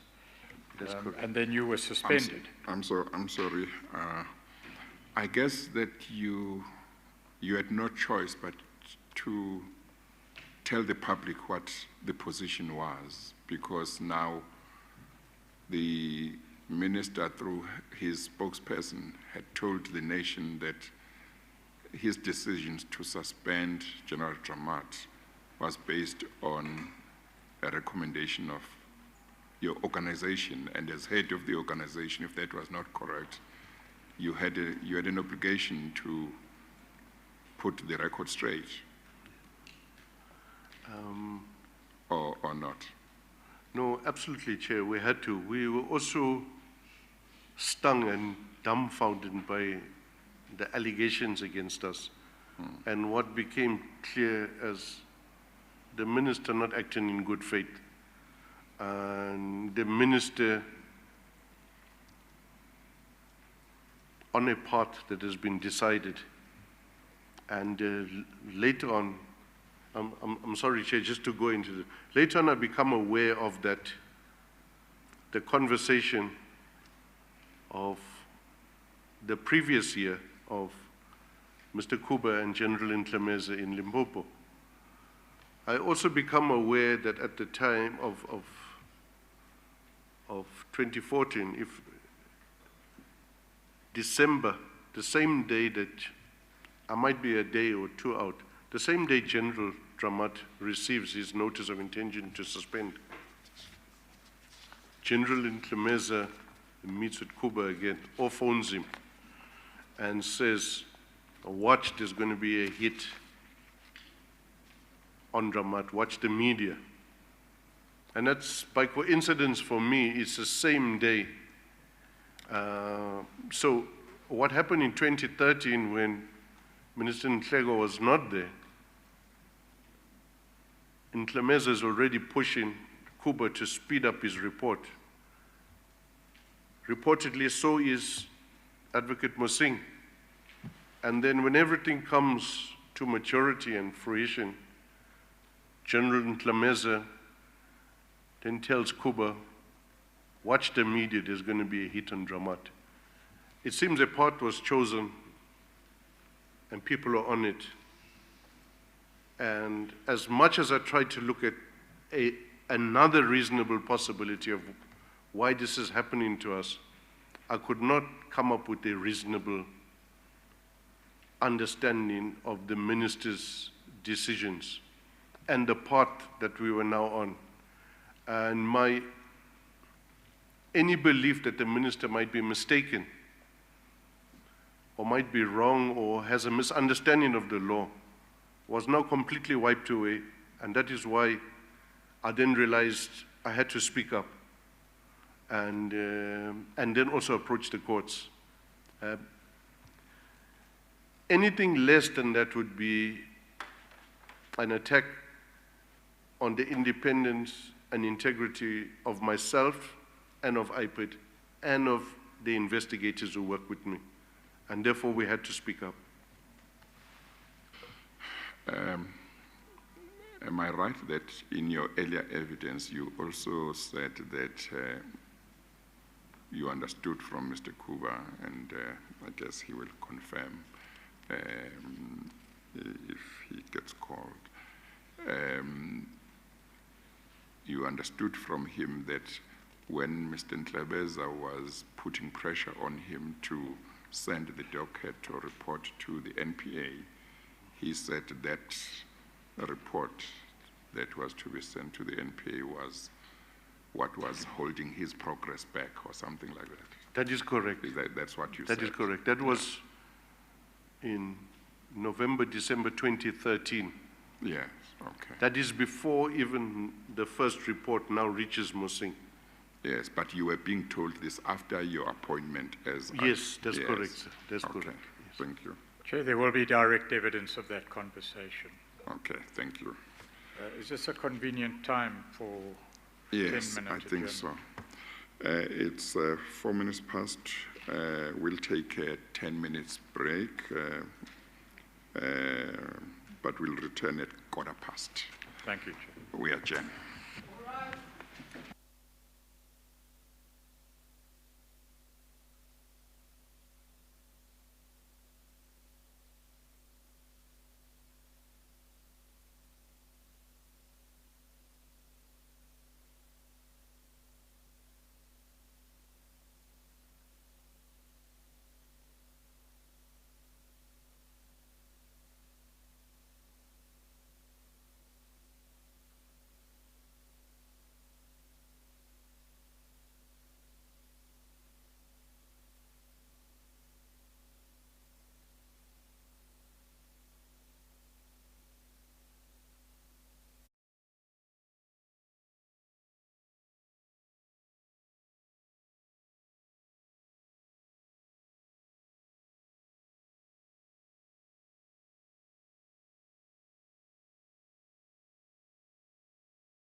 You may proceed, Mr. Pretorius. Thank you, Chair. You refer to certain public statements in paragraphs 23 and 24, Mr. McBride. I presume that you will be able to assist us to find those statements. Yes, Chair, I will endeavor to find them. I'll have to contact the IPID spokesperson at my former department, Mr. Thank you. Clamini. And just to maybe wrap up on something we dealt with earlier, you told us that in relation to the office of the minister, there does exist somewhere something in writing that is proof that they received your report and when they received it. In regard to the NPA, is there similar proof available in terms of when they would have received your report? My understanding, Chair, is that there is, and if I remember correctly, in our submission of papers in the urgent application, the High Court and Constitutional Court, You would have we'd have said- annexed all of those issues in there. Okay, thank you. In the end, it might not be an issue, but it might just be important to know who received it when in relation to events that may have happened after.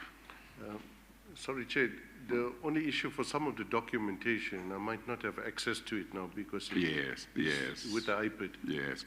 Well, I think to the extent that you might know that certain documents within IPID may exist that might assist the Commission or might assist you to assist the Commission, speak to the legal team of the Commission and the investigators.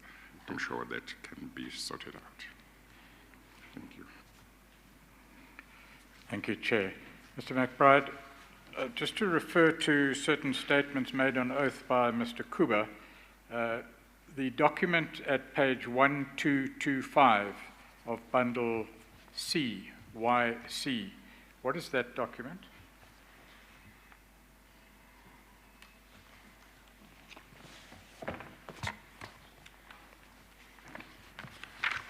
Did you say 1225? Yes, Chair. Thank you.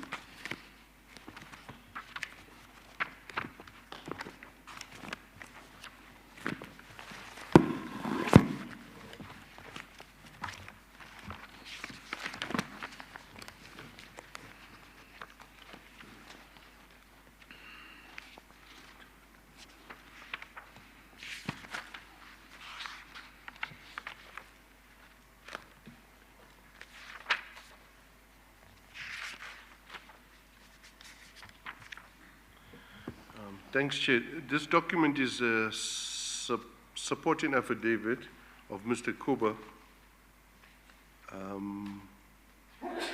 that was made according to the stamp in 26th of June 2015, and it's in relation to the matter in the High Court challenging the unilateral suspension and disciplinary of Minister Nhlego.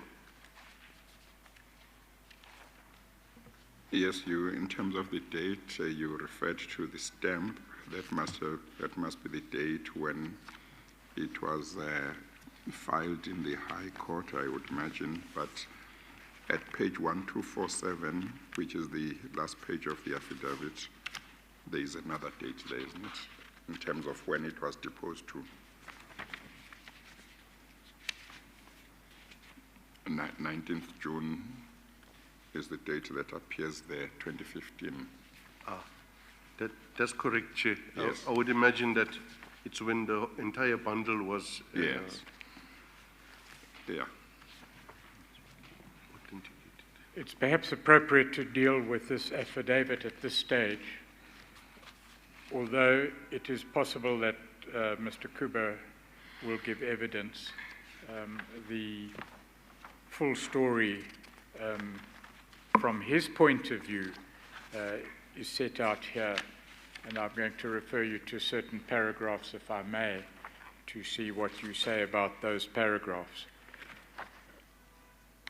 I understand that this is Mr. Kuba's affidavit in the matter where you challenged your suspension, and is the affidavit which finally came to rest in the halls of the Constitutional Court. That's correct. If you go to page 1226, I have it, Chair. I presume it is correct, as appears from this affidavit and from your evidence to date, that Mr. Kuba was in IPID, an official in IPID, long before you came onto the scene at IPID, correct? Indeed, that's correct. He says in paragraph 5 on page 1226, I was first assigned to investigate the involvement of the SAPS, South African Police Service, including members of the DPCI, in the illegal rendition of Zimbabwean nationals towards the end of 2011, although I was only given the green light to investigate in October 2012. That's correct, sir. See it. In paragraph, he may explain the delay of a year in that regard when he comes to give evidence.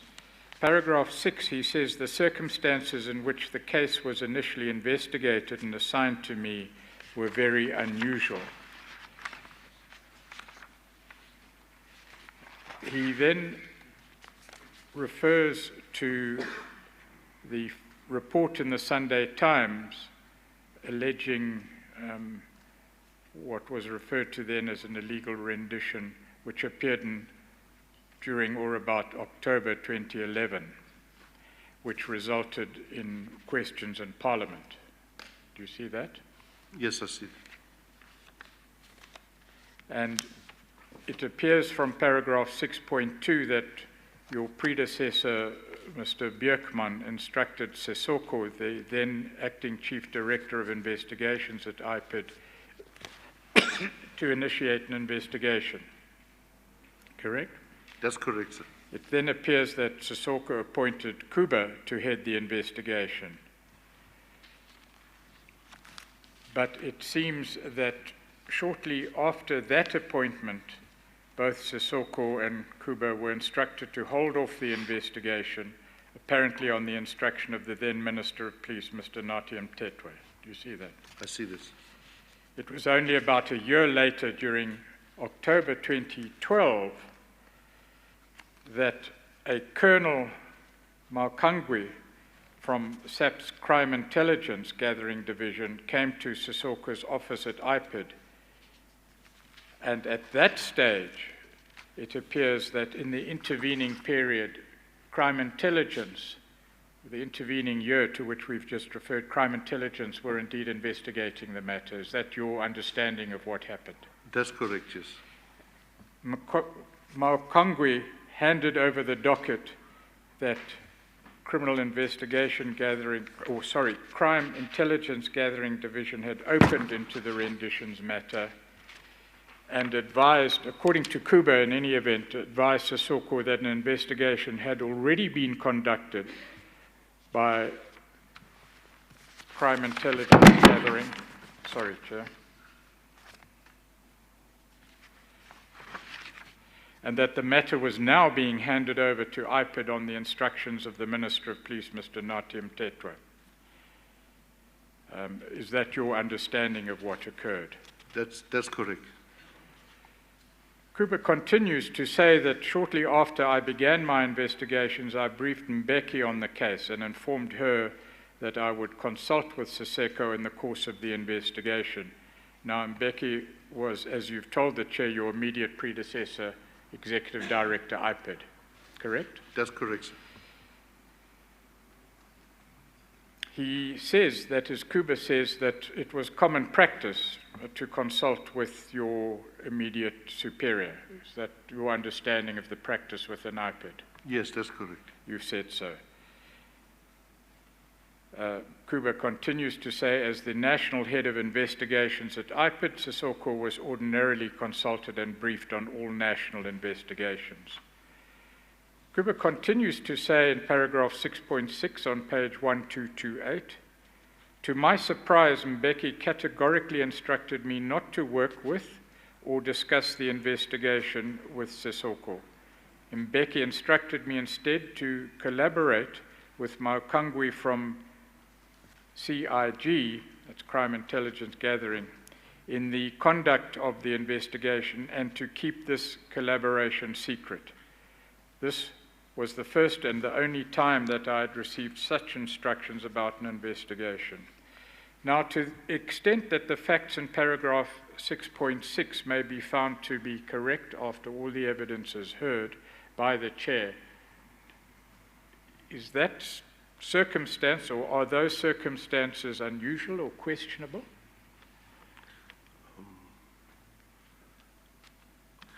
To my knowledge and my experience in IPID, we've never had such a situation. And from what Mr. Kuba says here, they haven't had such a situation prior to this. So it's clearly unusual. Apart from it being unusual, Mr. McBride, may I ask you, would it be proper or lawful for the IPID director, and I know I'm asking for your opinion, but from your personal knowledge and experience, for the acting director, executive director of IPID to instruct an investigator not to report to his superior, but rather to collaborate in secret with someone from another branch of the South African Police Service, particularly where the witnesses were from crime intelligence themselves? It's completely irregular and sinister. In paragraph 6.7, Kuba continues, he says, Mbeki's instruction was an unusual and problematic one because members of the CIG were themselves involved in the arrest of the Zimbabwean nationals that were subsequently rendered to Zimbabwe. It also seemed to be a problematic instruction given the widely known history of animosity between Lieutenant General Mdludli and the previous divisional commander of the CIG and Major General Shadrach Sabir, then the provincial head of DPCI for Gauteng province. That's a topic for another time. In any event, he concludes in paragraph 6.8, I was instructed by Mbeki to report directly to her in the matter and to keep her abreast of the progress in the investigation through regular reports. I sent weekly reports on the investigation to Mbeki and also periodically sent her copies of the working draft of the investigation report. He then says, and this is closer to the time where you became involved, Mr. McBride, in paragraph 7, on perusing the file of the CIG's investigation of the rendition, I became concerned that the investigation that CIG had conducted was not reliable or adequate. And then he sets out various reasons for that to which he can testify if and when he comes to give evidence. He says in paragraph 7.3, in relation to the CIG investigation, it also seemed suspicious to me that certain of the Zimbabwean nationals identified Sabir by name in their affidavits obtained by CIG, although it was unlikely that they would know his identity. And then he notes in paragraph 7.4 that in his interview with Werksmans, Advocate Mo Singh expressed similar concerns about the credibility of the CIG officers' evidence. Then he says in paragraph 8, that by way of background, because you now come on the scene, on 4 March 2014, at the very first meeting that I had with the McBride, he says, I conveyed my concerns about the manner in which the rendition matter was brought to IPID and assigned to me for investigation.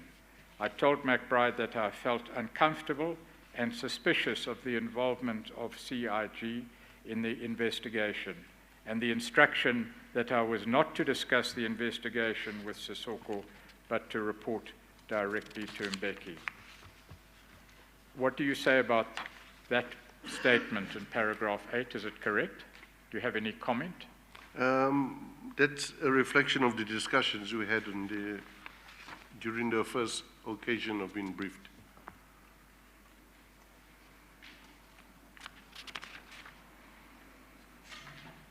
Paragraph 10 on page 1231 of Kuba's affidavit reads as follows: I also worked under the guidance of advocates Mo Singh and Moletsi of the NPA, the Special Projects Division in the Office of the NDPP, who were involved in CIG's investigation before IPID became involved. Mo Singh told me that before the matter was referred to IPID, Colonel Makangwe had approached the NPA to prosecute General Sabir on the strength of the CIG's investigation, but the NPA had declined to do so. What is your knowledge of the allegations in that paragraph? I don't remember that particular aspect being discussed with me initially. As I said, some of the information I became aware of subsequently in greater detail. Right. Then he refers in paragraph 11 and following to the report of January 2015, what you've referred to as the first or the provisional report. In paragraph 13, he says, well, in paragraph 12, he says, just bear with me a moment, Chair, please. He says on 20, if I can go back one paragraph to paragraph 11, on 22 January 2014, says Kuba, I submitted to Advocate Mo Singh of the NPA what I will, for the sake of convenience, refer to as the January 2014 report of the IPID investigation. He says in paragraph 12, I was placed under considerable pressure by Mo Singh to submit a signed version of the January 2014 report with recommendations so that he could hand over the matter to the DPP, that would be the Provincial Director of Prosecutions, correct? That's correct. Towards the end of 2013, Mo Singh started insisting that I finalize my investigations and give him the report. My sense was that he was under a lot of pressure to wrap up the case. He then says in paragraph 13, while I did as I was instructed, I was not satisfied that the January 2014 report was in fact a final report because my investigations were not complete. After I submitted the January 2014 report, I continued with the investigation. I always intended to supplement the docket with the outstanding evidence and to send an updated report when my investigation was properly completed. Are you able to confirm the facts in that paragraph 13 from your own knowledge? Well, from my own knowledge, no, but from what I was told, yes. Right. But you do know, as I understand it, that there was dissatisfaction that the 2014 report was incomplete. That was your own view. That's correct, yes. And that certainly from your part, you directed that the docket be supplemented with outstanding evidence. Is that correct? That's correct, and to be subjected to review of all this, of all existing statements in any event for evidentiary value. It's perhaps appropriate at this time to make a point that you made to the investigators. There's a distinction, as I understand it, between the report that IPID would produce and the evidence contained in any file or ultimately in any docket. Yes, that's correct. It's common cause that the final report or second report differed in content from the first or provisional report. That's correct. Was the evidence contained in the docket ever altered No, it was not, except that additional information was supplemented and added to it. The additional information was contained in separate documents. It was not a question of amending any sentences in the report that had been in the first report, was it? In other words, if there was a docket that was sent to the NPA that, which contained the first report, if there was a docket or whatever it was that contained the information that was sent, what was done was just to add more documents without physically changing anything that was in documents that had been sent before. Is that right? Yes, Chair. And just to clarify further, none of the evidence that was in the docket initially, including the suspect evidence, or the evidence that was obtained suspiciously, was ever removed from the docket. Yes. So all the evidence in its entirety was there, including that which the CIG had themselves collected. So would the position have therefore been that if after the additional documents had been sent to the NPA, you removed the additional documents that came after, what would have remained with the NPA would have been exactly what they had had before the addition of the documents? That's exactly correct. Okay. All right. It is important to clarify there. In the worksman's report, there's evidence of changes to certain documents. Whether that is a change to the report or to documents contained in the docket, we will clarify in due course when we get there. But it's important that we go there and you get an opportunity to deal with that. Yeah. However, as I understand what you're telling the Chair, is that nothing was removed, so that the original statements would have all been there, or the original documents would have all been there. Yeah, all evidence taken at whatever stage was included in the docket. Yeah, just in brief, before we get the only stuff which was altered in the recommendation report, the opinion of Mr. Kuba, was that which after review had and still has no evidentiary value. Because the report is what? As opposed to the evidence? Well, the report... Well, put it this way, is the report evidence? No, it's not. The report is an opinion of the investigator based on what he analyzes or assesses in the docket. So he could say, based on what he has, there might be a case, or now that I have exculpatory evidence, I can no longer sustain initially what I had suspected. And that's what happened in this situation. Continuing, sorry, Chair. So we have referred from time to time to a docket that was sent to the NPA. The docket would basically have been a file, is that right? Yes, that's correct. File, yeah. Yes. And ordinarily, would a docket that would be sent to the NPA include statements from witnesses plus a report from the investigator, or a report containing the opinion, as you say, or would the report containing the opinion be separate or be sent separately, or they would all be sent normally at the same time together? Okay.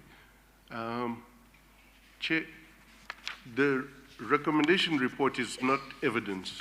So only Yes. evidence and evidentiary statements are in The docket. the docket. So Okay. that is in addition Yes. to the docket, Okay. is the investigator's opinion Yes. recommendation report. Yeah, but normally they would be sent at the same time, the report and the evidence, the docket and the evidence.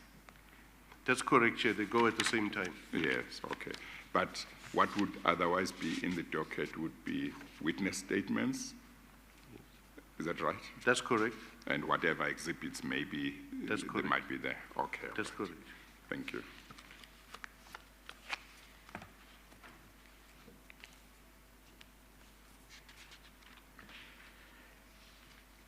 We will return to the statement in due course when dealing with the worksman's report, Mr. McBride, but for the present, at page 1232, paragraph 14, Mr. Kuba says, at the time that I signed the January 2014 report and sent it to Mo Singh, the following material evidence was still outstanding. He refers in paragraph 14.1, 14.2, and 14.3 to certain statements, including the warning statement of General Sabia. Is that correct? That's correct. And then in paragraph 14.4, he says, still outstanding was an expert analysis of the cell phone data which mapped the location of calls and SMSs sent and received at the relevant times. You've told the chair of the relevance of that cell phone data analysis. That's correct, Correct? yes. Paragraph 14.5, he says, I was also still awaiting an expert analysis of the two statements that Colonel Madilonga had made. And we have that evidence as well on record, but we will deal with that with Mr. Kuba in due course. And then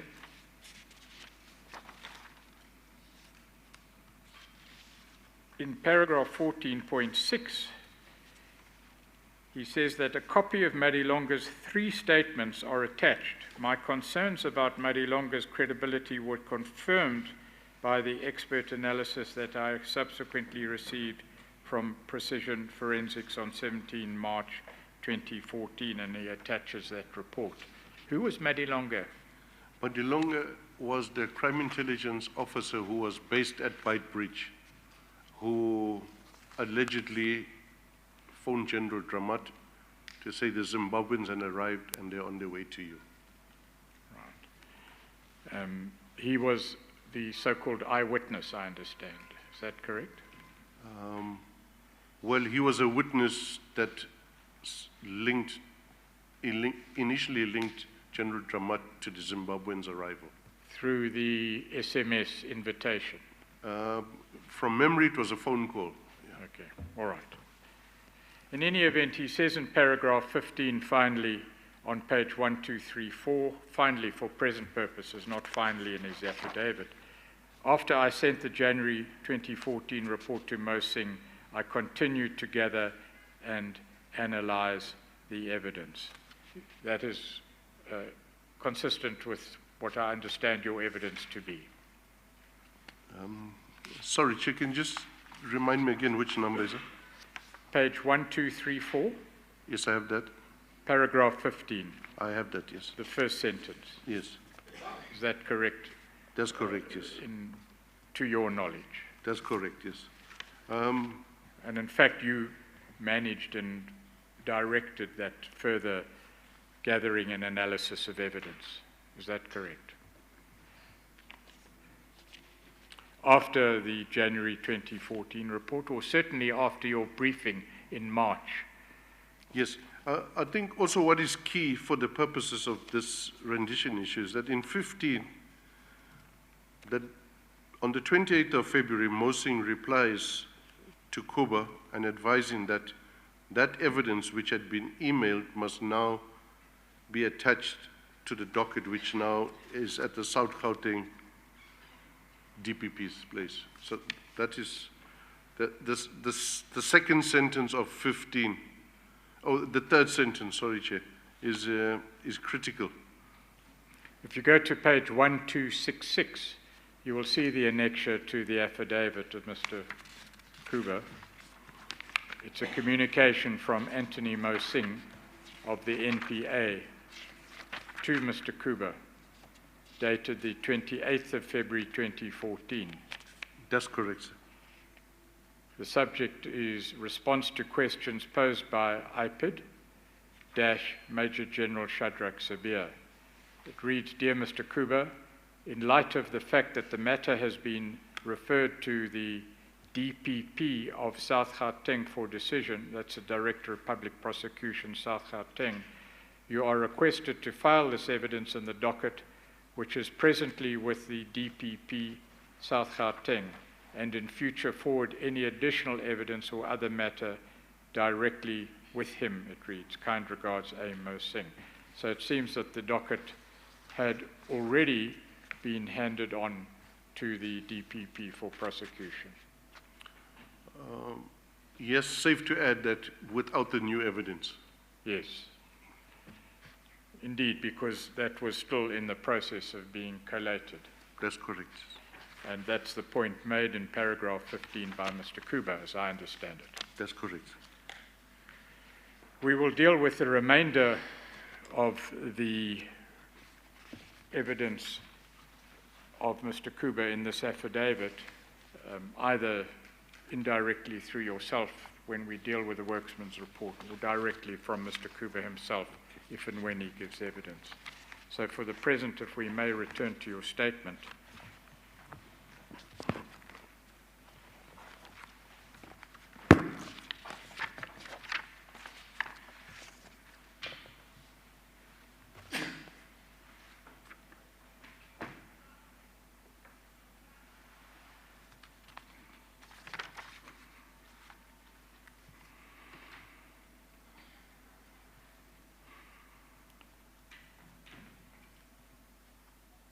If we can turn to Annexure E at page 143.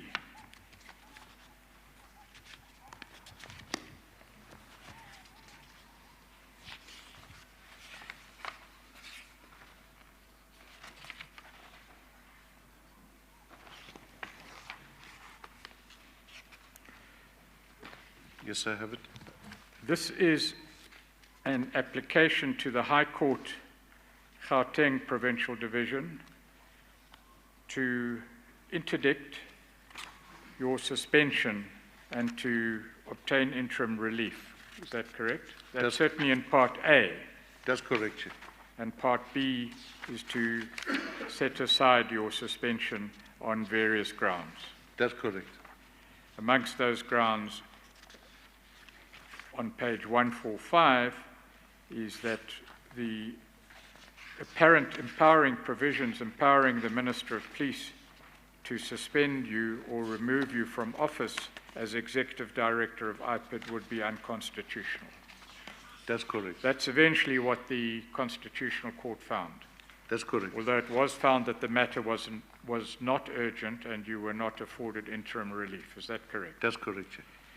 In that affidavit at page 161,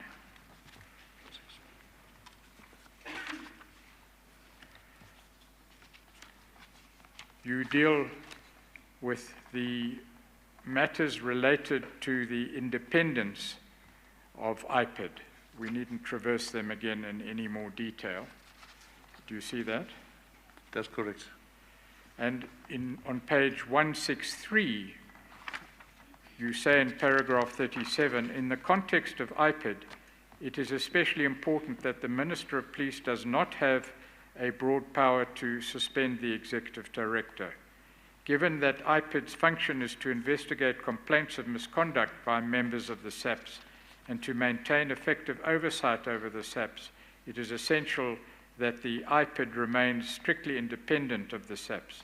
This must include the Minister of Police, who is politically responsible for the SAPS and whose executive and political interests are thus bound to the fate of the SAPS.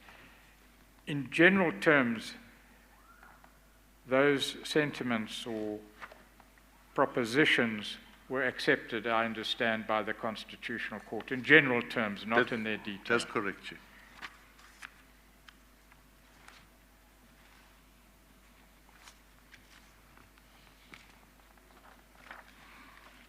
And then in paragraph 45 on page 166, you make the allegation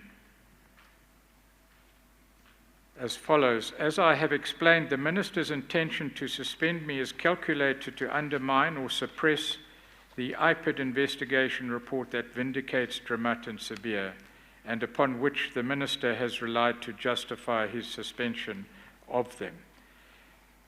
That, as I understand, was your view at the time. That's correct. The Constitutional Court made no finding in respect of that allegation, as I understand it. That's correct. They did not deal with the merits of the issue.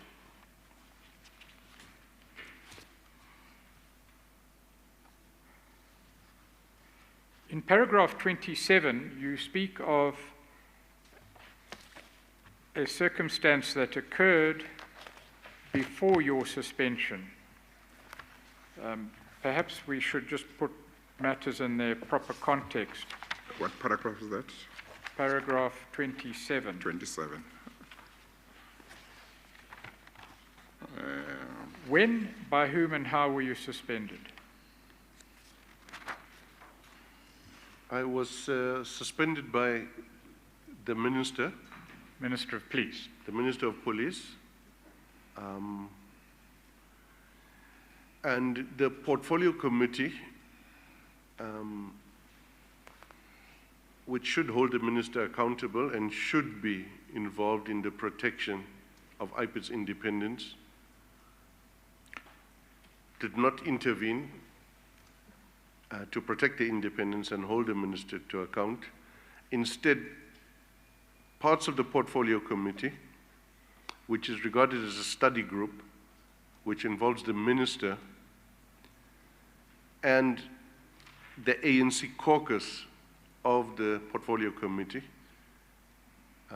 came to an understanding, rather than them being different arms of the state, came to an understanding that Dramat should go, and then Nhlego made a presentation, as far as it concerned myself, with a range of allegations. I had written to, when these allegations were doing their rounds, I had written to the portfolio chair, who was my predecessor at IPID. Who was that? Mr. Francois Beekman, to give me an opportunity to account for any allegations of whatever they concerned. And his response to me was, I'm sorry, let's take it a little more slowly, if we may, and step by step. You've told the chair that you were suspended. that is correct. The grounds for your suspension, you say in paragraph 26, were summarized or stated as being based on 2 contradictory reports emanating from IPID concerning the Rendition saga. That's correct. So, am I to understand correctly, you were confronted with the allegation or fact that IPID had issued 2 contradictory reports? Yes, that's correct. And the inference was that the second report was somehow falsified or prepared fraudulently. Is that Yes, correct? that's correct. In order to achieve a certain aim. That's correct.